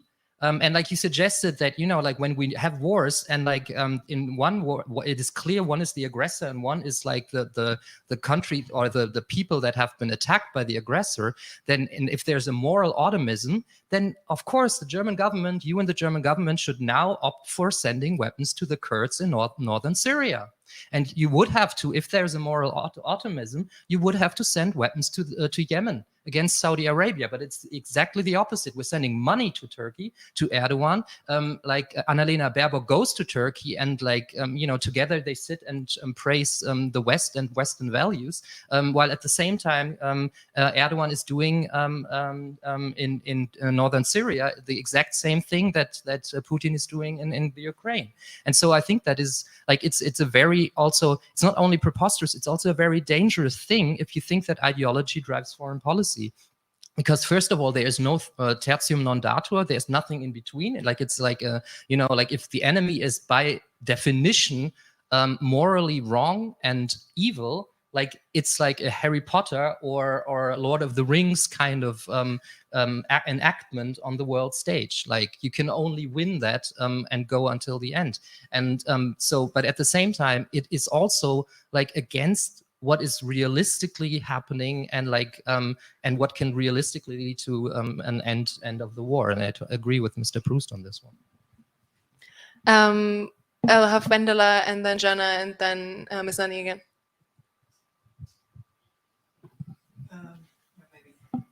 Jana first, yeah. Yeah, thank you. During the side discussions, I'm happy to bring you back to the Ukrainian perspective, which is, I think, the most important right now in this war, because it is Ukrainians who are suffering right now. And we need to listen to Ukrainians, and it's their decision to take up arms, to fight for their country, for their independence, for freedom. And maybe ideology is not so decisive in foreign policy, but ideology is so decisive, or we are experiencing the ideology of fascist Russia in Ukraine, especially in occupied territories, where no freedom and so many repressions and terror are in place. And yeah, that's important to say also that we should respond in all possible ways to this conflict, not only delivery of weapons, not only sanctions and so on, but also in helping Ukraine in any possible way, and Ukrainians who are also Ukrainians will win, and we believe in it, and the sociological polls are showing that. We just asking for full support, and the people in occupied territories are trying to protect themselves and protest in every possible way. Like people in occupied Kherson demonstrating, and it's their non-violent demonstration against occupation, and they know that they can be killed. But it's their decision, because it's their dignity, it's their freedom, it's their country, it's their families. So they also know what Russia is, and we in Ukraine, we know, due to our history, what kind of imperial power and Russia is, and that it can, if Russia would have Ukraine, which I don't believe it will be the case, it will go out and further, it would attack Moldova, which is not a part of NATO. And I read a lot of experts, also from independent political scientists in Russia, who say that, who see the situation from inside, that they say Poland and Baltic states are in danger. And yes, I think it is very possible, and the refugees who are coming to Poland, one of the first things they ask, where is the bombing shelter here, because they know that everything can happen, that there is a Kaliningrad Oblast, there's a military base near Poland. They are realistic, quite realistic, and about the intentions of Russia. And we need to, there were so many points about the possible hunger in the world and so on. And yeah, these are important questions, and the climate change and the climate crisis.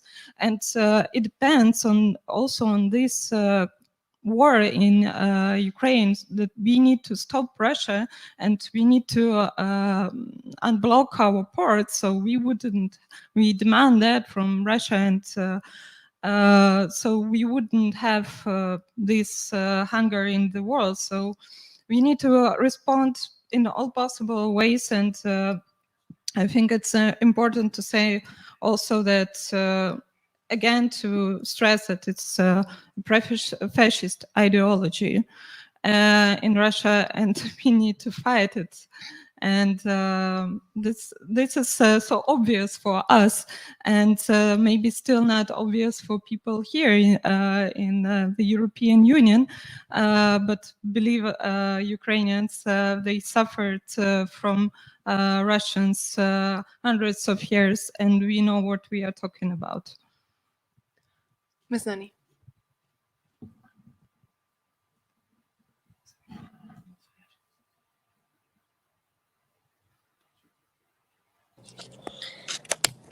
Yes, I don't know, to be honest.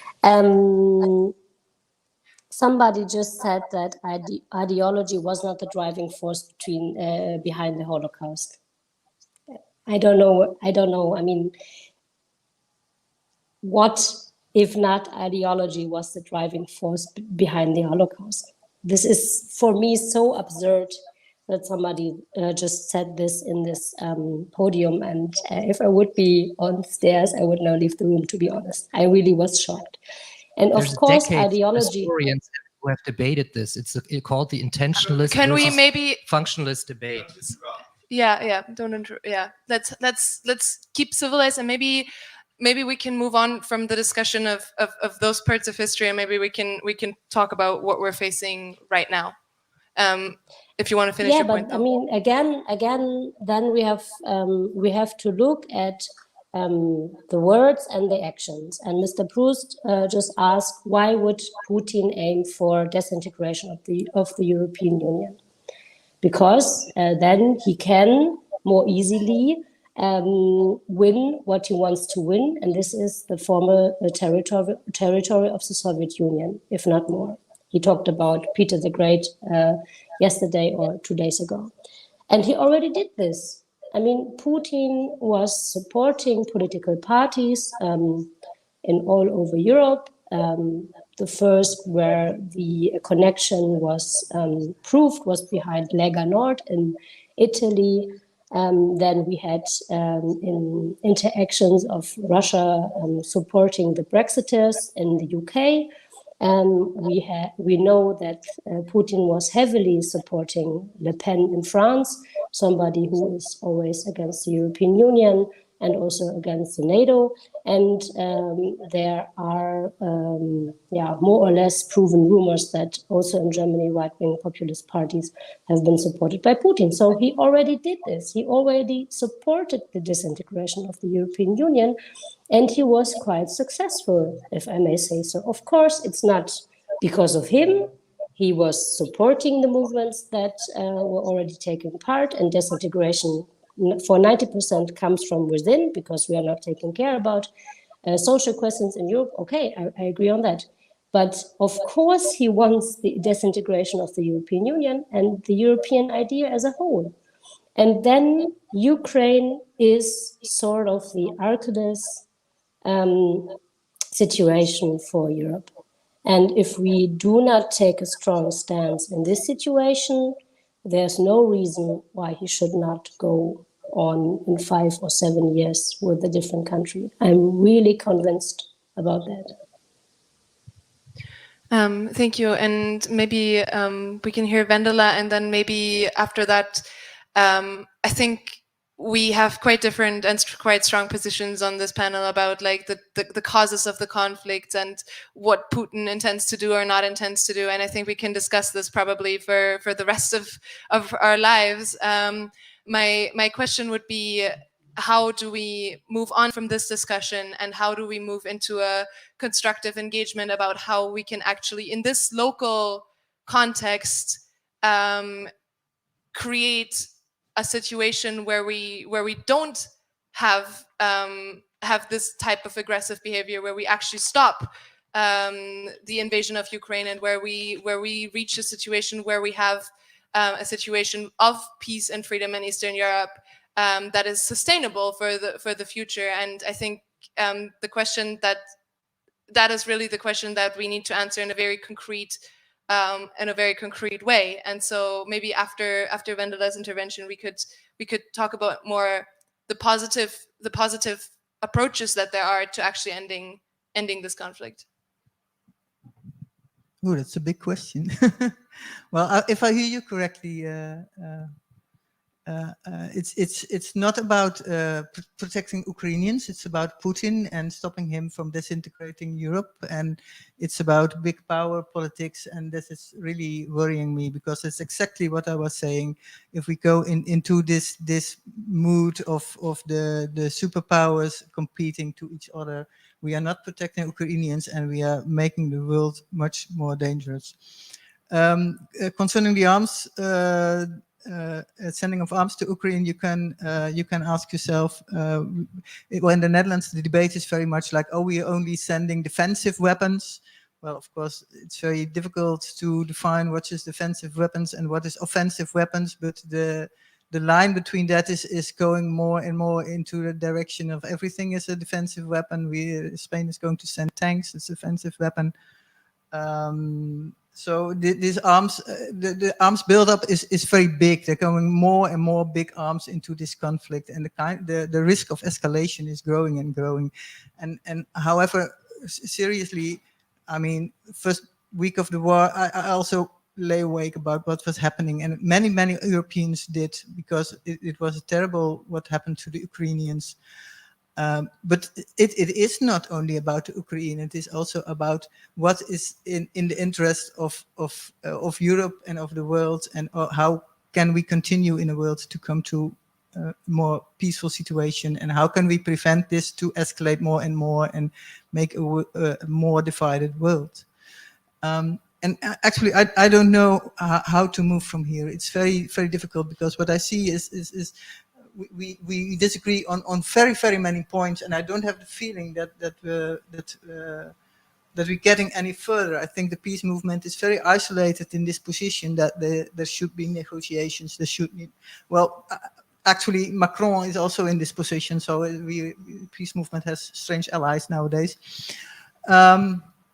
What we see is that Europe is arming itself up, enormous raise of arms budgets, especially in Germany. It was really shocking for everybody in the rest of Europe that Germany decided to give 100 billion extra to the Bundeswehr, and then later on it was found out that this was already a couple of months before it was already tried, but then it was not agreed on in the Bundestag, and this was the opportunity, the Russian invasion, to have this this huge raise of military budgets. And most of these arms will be bought in the United States, by the way. We're saying that we want to have a European power and we want to be Europeans, but we buy the weapons in the United States. I wonder what will happen if in 2 years Trump will be re-elected and we have this interesting connection with our weapons with the United States, with this completely weird ally on the other side of the ocean. For me, the biggest question is how do we get this debate at all? How do we get out of this isolated position where we are pushed into by people who think in a completely militarized way, who make our analysis in an idea that this is we are the good ones and they are the bad ones.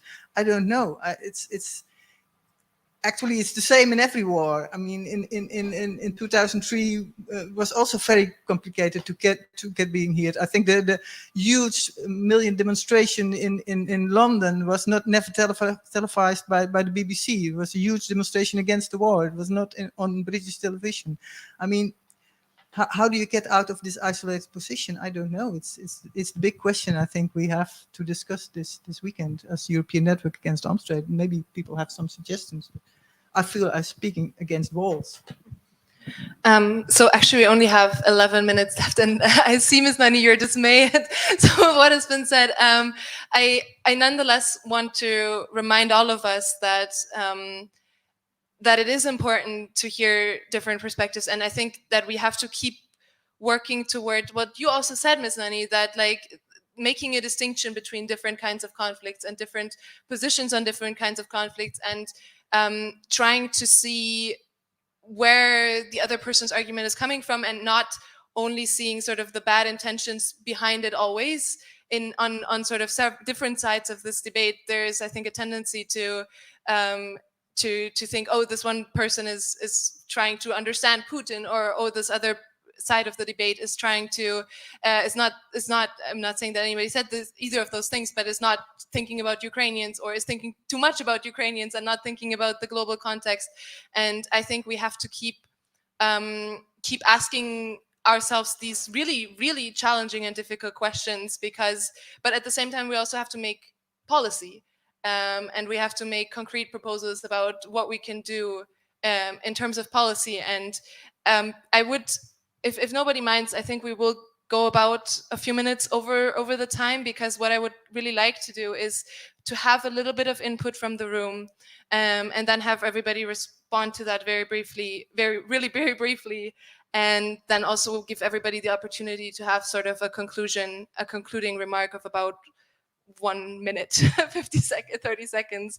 So I already see some points, and please do keep your remarks short. We're supposed to stop in 10 minutes, but thank you. Okay, I'm gonna try to raise a difficult question again about negotiations, because I think it's important to think about it, even if you think Putin is the absolute evil. Because the war in Ukraine is not just about Ukraine, and negotiations are not just about a piece of earth or a piece of Ukraine. It's also about broadening the discussion with Russia. Because if you look to the 30 years after the Cold War, we see that about every agreement on nuclear weapons, on arms control and so on, has been abolished, not by Russia, but by the West. And in that sense, also with the expansion of NATO, security interests of Russia have been ignored till the only step Putin could take was grabbing land. So we have to take that part also into account, that if you want to get out of this situation, you have to broaden and make another picture of what sort of security architecture you want to have with Russia. And that is something different than negotiating about Ukraine. Because in the end, it will have to be a peace with Russia. I'm coming from a country which has been destroyed twice by Germany, and before a couple of 100 years regularly by France, and now we are all in the European Union. So it's about how do you make that step? For me, I don't care if it's with or without Putin, but as long as you don't think broader than that and what sort of logic is behind that war escalation, you indeed are going to for perpetual war. But for me, policy has to be about that next step. How do you broaden into a discussion about building peace?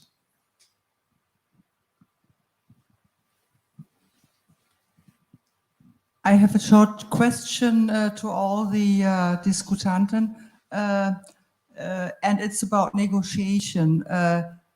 Do we need, as United States, sitting at the negotiation table or something before and go there? Because a lot of people said here, and I agree to that, the war on Ukraine is the war on Ukraine, but also a proxy war, and it has a geopolitical framework.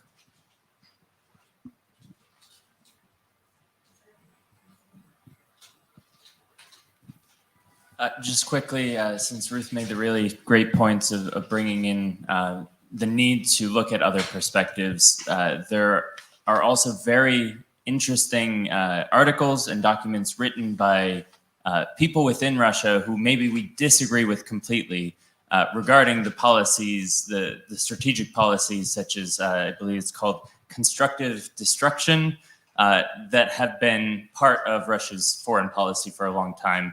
And through understanding better some of this internal conversation within Russia on how foreign policy, how they are seeing the world and geopolitics, we can also have a different light into the perspective of really how they see the world and how we need to come to a solution. Thank you.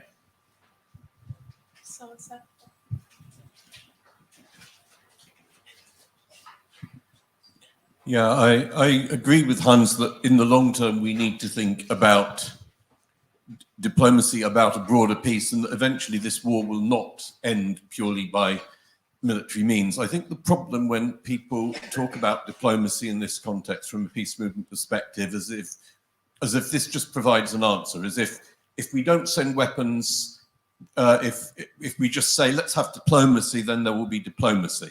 There will not.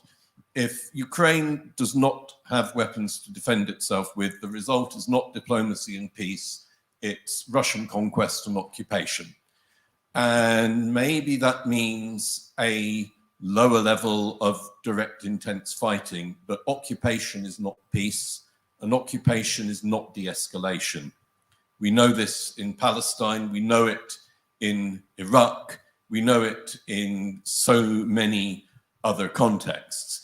And I think that this is a nettle that some in the peace movement are not willing to grasp, is admitting the alternative to Ukraine fighting back and fighting back with whatever weapons they can get hold of is not peace and diplomacy, it's collapse and occupation. Maybe you want to put an argument that that is a less bad, less destructive outcome. There is an opportunity for non-violence, resistance or whatever, though that would face massive repression.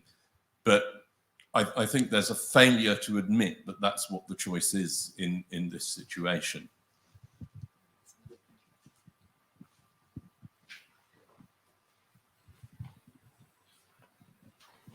We have been talking about negotiations now for quite a while, and I was wondering what makes you think that Putin and Russia is willing to negotiate? I mean, if we look at Georgia, if we look at Ukraine back in 2014, at Libya and other,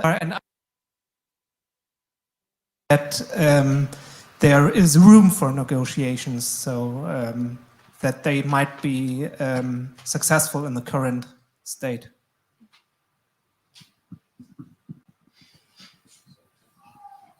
I'm sorry, I mean, as panelists, we should not be speaking again, but I think still that there are things. The first thing I wonder is, why do we always see a contradiction of being fully supportive of the Ukrainians and critical of the Western policies? I don't see the contradiction there. I mean, there is no contestation, of course, of the invasion of Russia is completely legitimate, that Putin is a dictatorship. And as I said, at personal level, I have difficulties in making my mind about weapons because I am a pacifist at a personal level, but I fully understand, and I think it's up to Ukrainians to decide how they want to resist that war. And the only thing I might ask Ukrainians is that to be as respectful to those who decide to resist non-violently than to those who resist with weapons. It's a personal choice that each Ukrainian will take, whether they want to resist peacefully, they want to resist with weapons, or they want to flee. And all three positions are equally valuable and respectable. We can't lecture anyone about how you resist an invasion. That's the first point. But I think that our responsibility, because we are not at war, because we are still in the democracy here, and because we are safe here in our countries, we also need to bear responsibility and to continue our critical mind. I cannot accept that politicians who are supposed to have a longer perspective refuse to consider the root causes of conflicts and the longer term perspective and try to narrow down the discussion to a very simplistic thing. It's not new that Putin is a terrible guy. I'm sorry. And it's not about Crimea. It's about the war in Chechnya. The atrocities you see in Ukraine, you saw them in Chechnya. The thermobaric bombs were used in Chechnya. Where was the EU at that point? Where was the arms embargo? Where was stopping having trade with Putin? Where was our leaders like we have in France who are being in business there, involved in private companies? So stop hypocrisy. We can't say that. I mean, he has been killing journalists. He has been killing human rights defenders. He has been closing NGOs for 20 years. So don't discover now that this guy is a terrible guy. We knew it, and we didn't know nothing for 20 years. We even took advantage of it when it was convenient. And if we as Europeans cannot assume that, then we can't change the things. And then we will continue having a world order with global superpowers who will confront themselves. And one time it will be Russia invading Ukraine, another time it will be China with Taiwan. I don't know, but we will continue with the same wars. So we can't continue being hypocritical. Either we accept the so-called pragmatism, because we are supposed to be naive, which means you have world powers. And that means that if you don't want to have wars like what's going on in Ukraine, then you are obliged to respect the demands of the different powers, even though their demands are not legitimate. I don't like this world as it is, so I don't agree with that vision. But you can't choose this vision of pragmatism when it's convenient for your side, and you can't continue neo-imperialism and neo-colonialism because that's a reality. We have terrible double standards in Europe. We sustain dictatorship for 30 years. You speak about international rules, that it's terrible to violate international law. Israel is violating international law for how long? And it's documented, and it's I mean, decision from the UN, etc. Nobody can deny that. Where are the weapons for the Palestinians? We don't. There are illegal occupations with colonial. We don't. So we have double standards. So either we have double standards and the world is fucked, I'm sorry, and you will have wars like in Ukrainian, or we decide to change the rules of the game. But it's terrible that politicians here, where we can afford to think, stop thinking and buy this kind of oversimplistic thing. It's not to Ukrainians to do that. I understand that for Ukrainians, hearing our discussions here is terrible because in the meantime, they are dying. It's not up to them to have to do this kind of analysis, but we owe that to them because the situation here, a war never comes out of the blue. A dictator never comes out of the blue. It's a consequence of a historical context. Like it was for Hitler, it's the case for Putin. Whatever their individual responsibility is, and it is there, we don't deny their individual responsibility, but we do have our co-responsibility. This world, we have created it since the 19th with colonialism. In the 19th century, we created this world. So if it's fucked off, it's because of us. We need to fix it. That's it. It's not up to Ukrainians to die to try and fix it because we don't want. Thank you. I know that there's probably a lot of other positions still in the room, but thank you to all of those who have contributed now, and thank you, of course, also to the panel. I know that these Discussions are very uncomfortable. At least I feel very uncomfortable. But I think that we have to have them, and that we have to have a more, that we have to keep having an open public debate. And since there weren't really that many questions asked, I would suggest we just move on to short closing statements rather than to answers to all of these questions. So maybe we go from actually maybe we go the other way around this time, and we start with Vendela, and then we leave it with Oscar. No, I can make a simple point that I don't understand how people think to solve the climate crisis if they invest so much in weapons and invest in huge military systems like the F-35 fighter jet, which is a very, very polluting system, 10 times much more polluting than the F-16, which it is replacing in the Netherlands. This is not discussed at all in the Green parties. I'm shocked about that. I mean, the solution is not easy, but the discussion is not even raised. So I wanted to make that point, completely unrelated maybe to the other things that were said, but I really think this is something that should be raised more.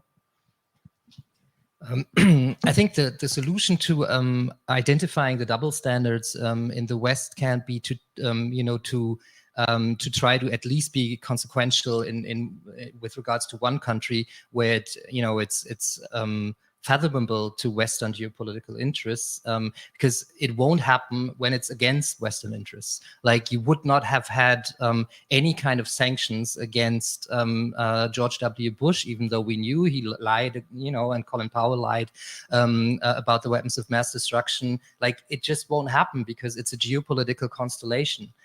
So I think that more of foreign policy, as palatable or as attractive it seems to be to the leftist soul, is dangerous, because in essence it gives a pretext to very different interests, and it also means that that there can't be a resolution to a conflict. I mean, even if you have you don't like. Essentially, if you put it in a different context, if you don't have to love your fellow student at school or in high school to agree that it's not good that you like both of you like are waiting for each other like to beat you up after school. Right, like to figure out kind of a system of conflict resolution, of interest negotiation, which includes, of course, Eastern security interests, which we have been neglecting, obviously. So that it is important, but like that would be part of a debate of how to have a security architecture after like this war is over, and it has to end soon. And like this brings me to just one short statement about diplomacy. I think it is a dilemma. We don't know, we can see that there's a scenario for escalation of the war in Ukraine. So it's not like, I would disagree with you that it's not just like sending weapons is in favor of Ukrainians, but not sending weapons is against Ukrainians. Like, you can make the case, and I would make the case, that there's a realistic scenario that more Ukrainians will die because of weapons being sent. But it is a dilemma because nobody knows. Nobody knows whether the weapons that are being sent to people that up to this point there are deserters, etc. Up to this point, predominantly want to defend themselves against the Russian invasion. Okay, so and my personal take is, especially coming out of the peace movement, is like there are certain things that I can't impact. Like German weapons sent to Ukraine will not decide the war. Like, the German government sent like up to the amount of 191 million. The US just released 40 billion, right? Like, so, and like, the weapons that were sent to Ukraine after 2014, I can't, like, there's nothing I can do, whether I agree with it or not, that they are being used in the Ukraine in the war against Russia.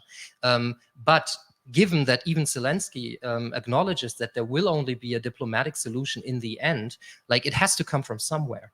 And like, it would be, a good position for Germany, even like if you're in favor of sending weapons, to be in a good cop, bad cop relation, right? Like that Germany, who will not determine the end of the war with weapons, negotiated something as the biggest economy in Europe with Brazil, with the other BRICS states, like with India, with China, and with South Africa, because at one point Russia will have to come to the negotiation table. And the same applies to the Zelensky government that has been emboldened, to win back the Crimea, etc. Right? At some point that will happen, and you have to have countries that are credible. And Germany, and this is my last sentence, Germany is no longer credible because of the 4 measures it has taken. Like we have the rearmament of the 100 billion. We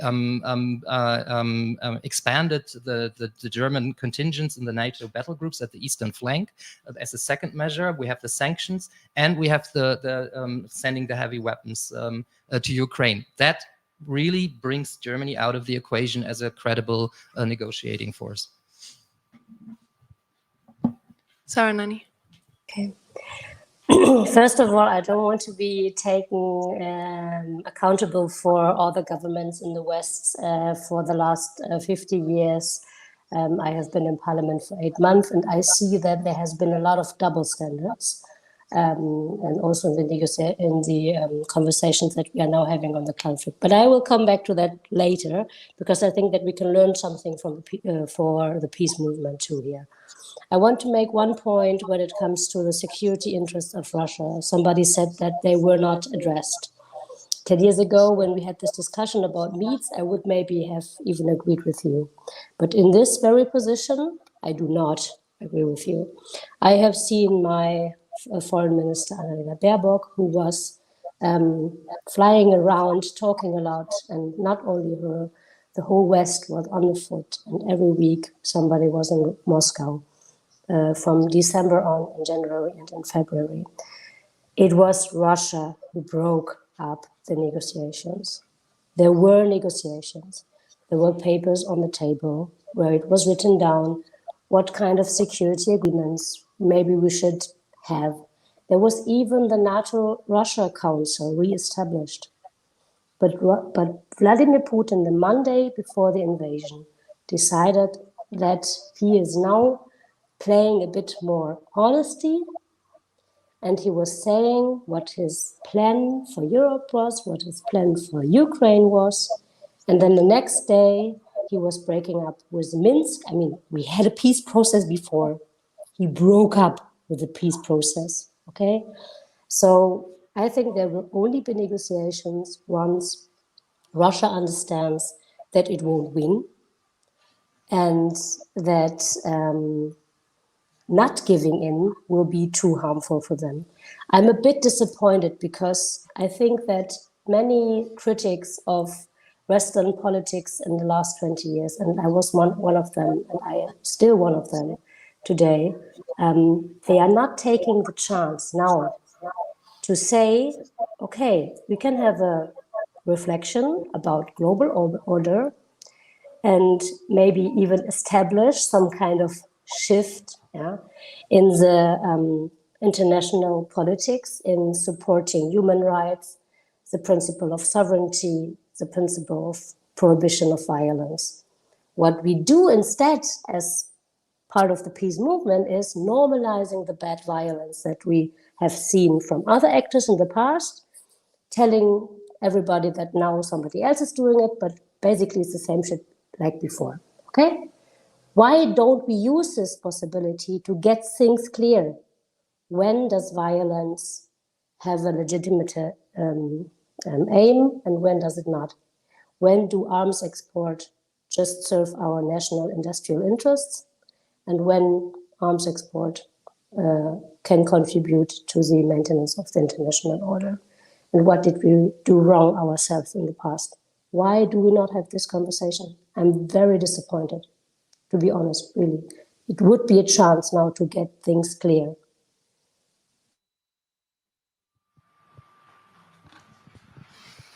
Coming back to Ukrainians and Ukraine.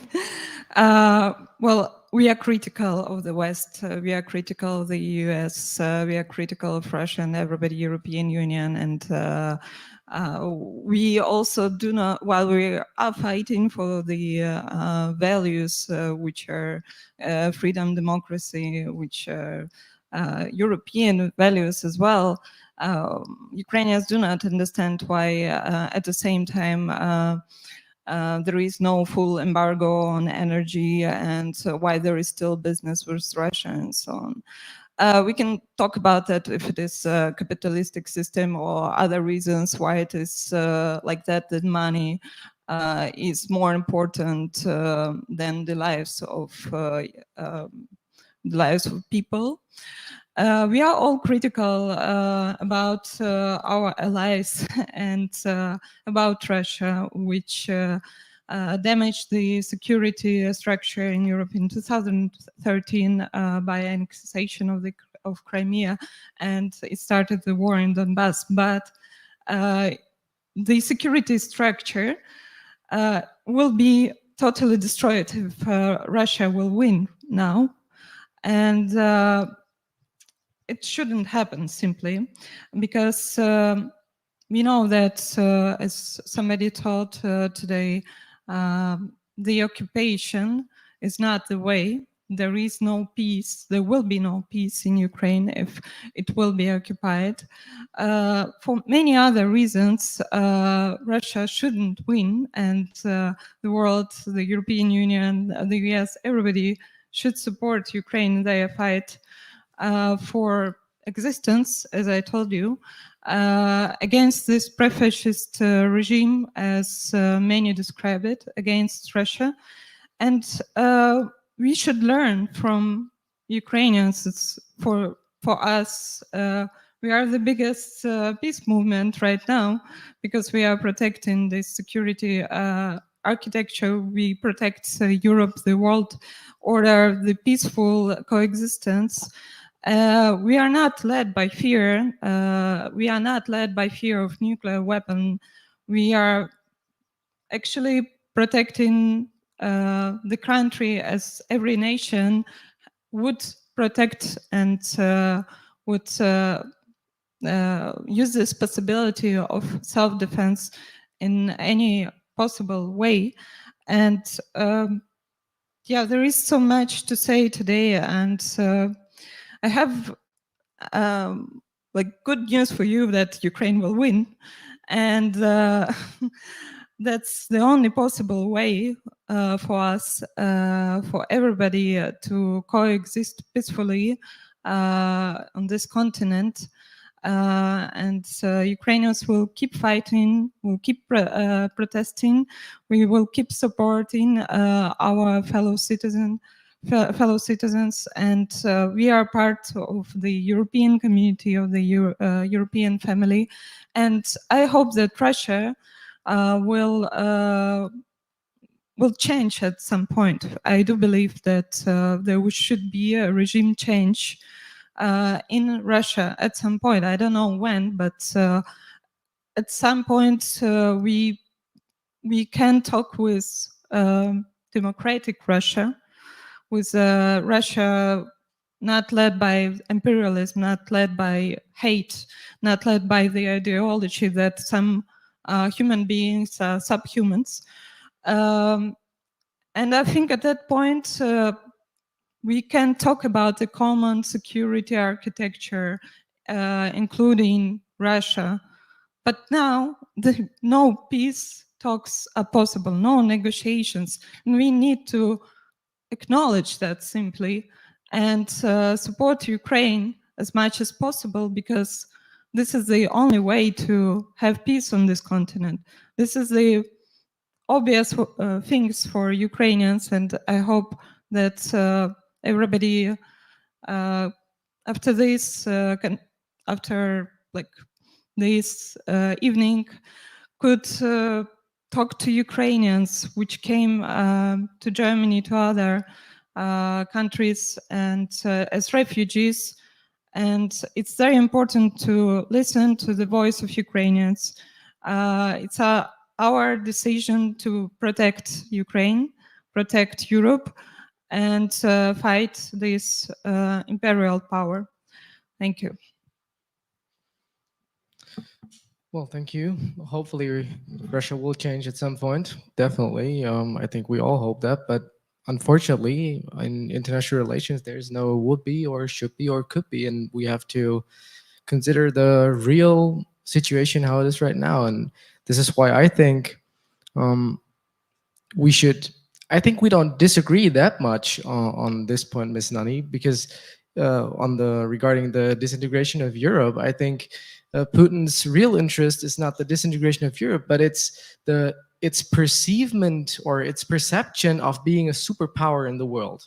And one part of this might be disintegrating Europe. Yeah, of course, but it's not the only one, right? So taking into account this, I don't want to call it eligible, but it's in fact an interest that Russia has. Taking that into account must be a crucial element of any strategy that we have. And what's happening right now is that it's not. It's not a crucial element, because the only crucial element we have right now is arms trade or arms shipment to Ukraine.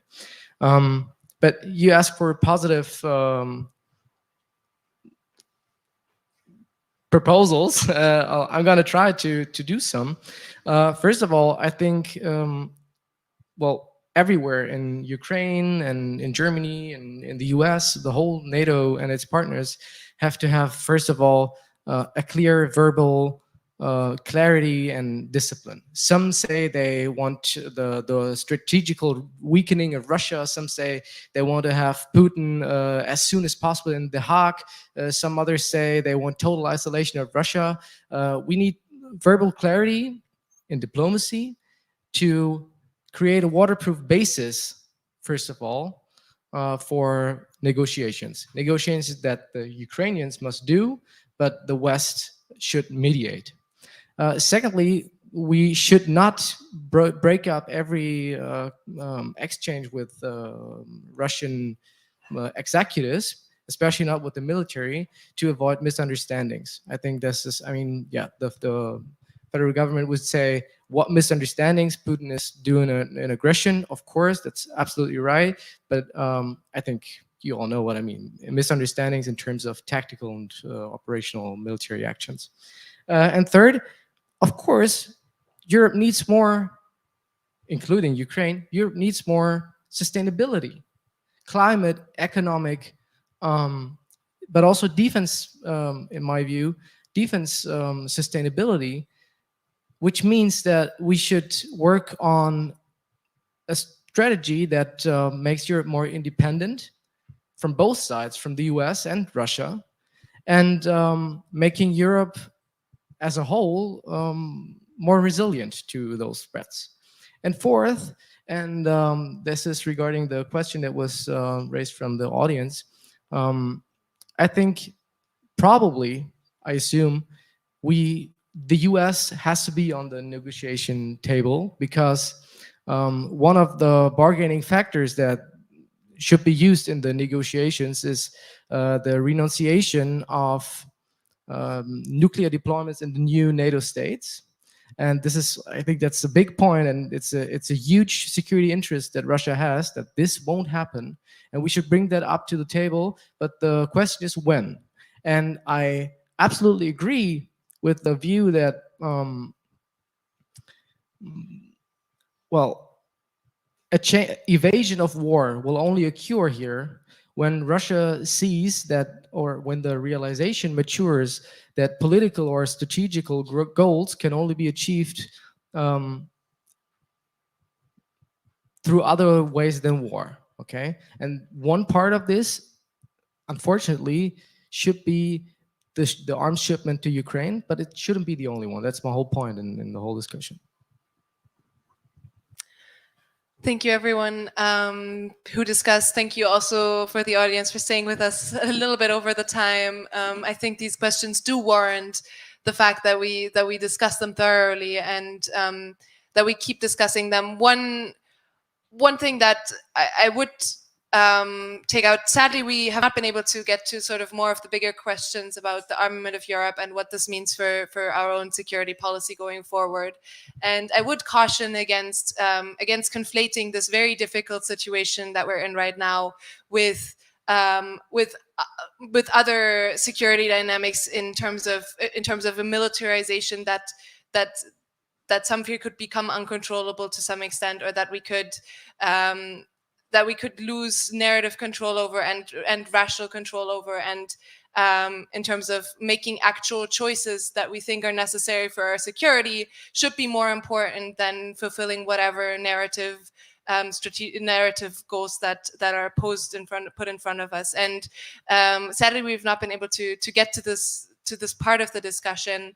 But I think it is really important that we have been able to talk about these very uncomfortable, very hard questions today. And I agree completely with Letitia that I think we also owe it to Ukraine to ask these questions, to be in conversation with the Ukrainian community, to be in conversation with different perspectives on this. And I think I can speak for everyone that probably we will be taking a lot of the points raised home tonight, and that we will definitely be taking them into this weekend for the annual meeting of the European Network Against Arms Trade.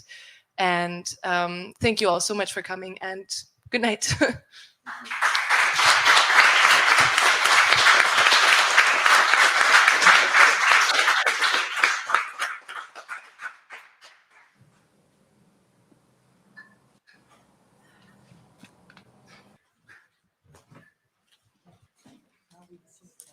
I think so.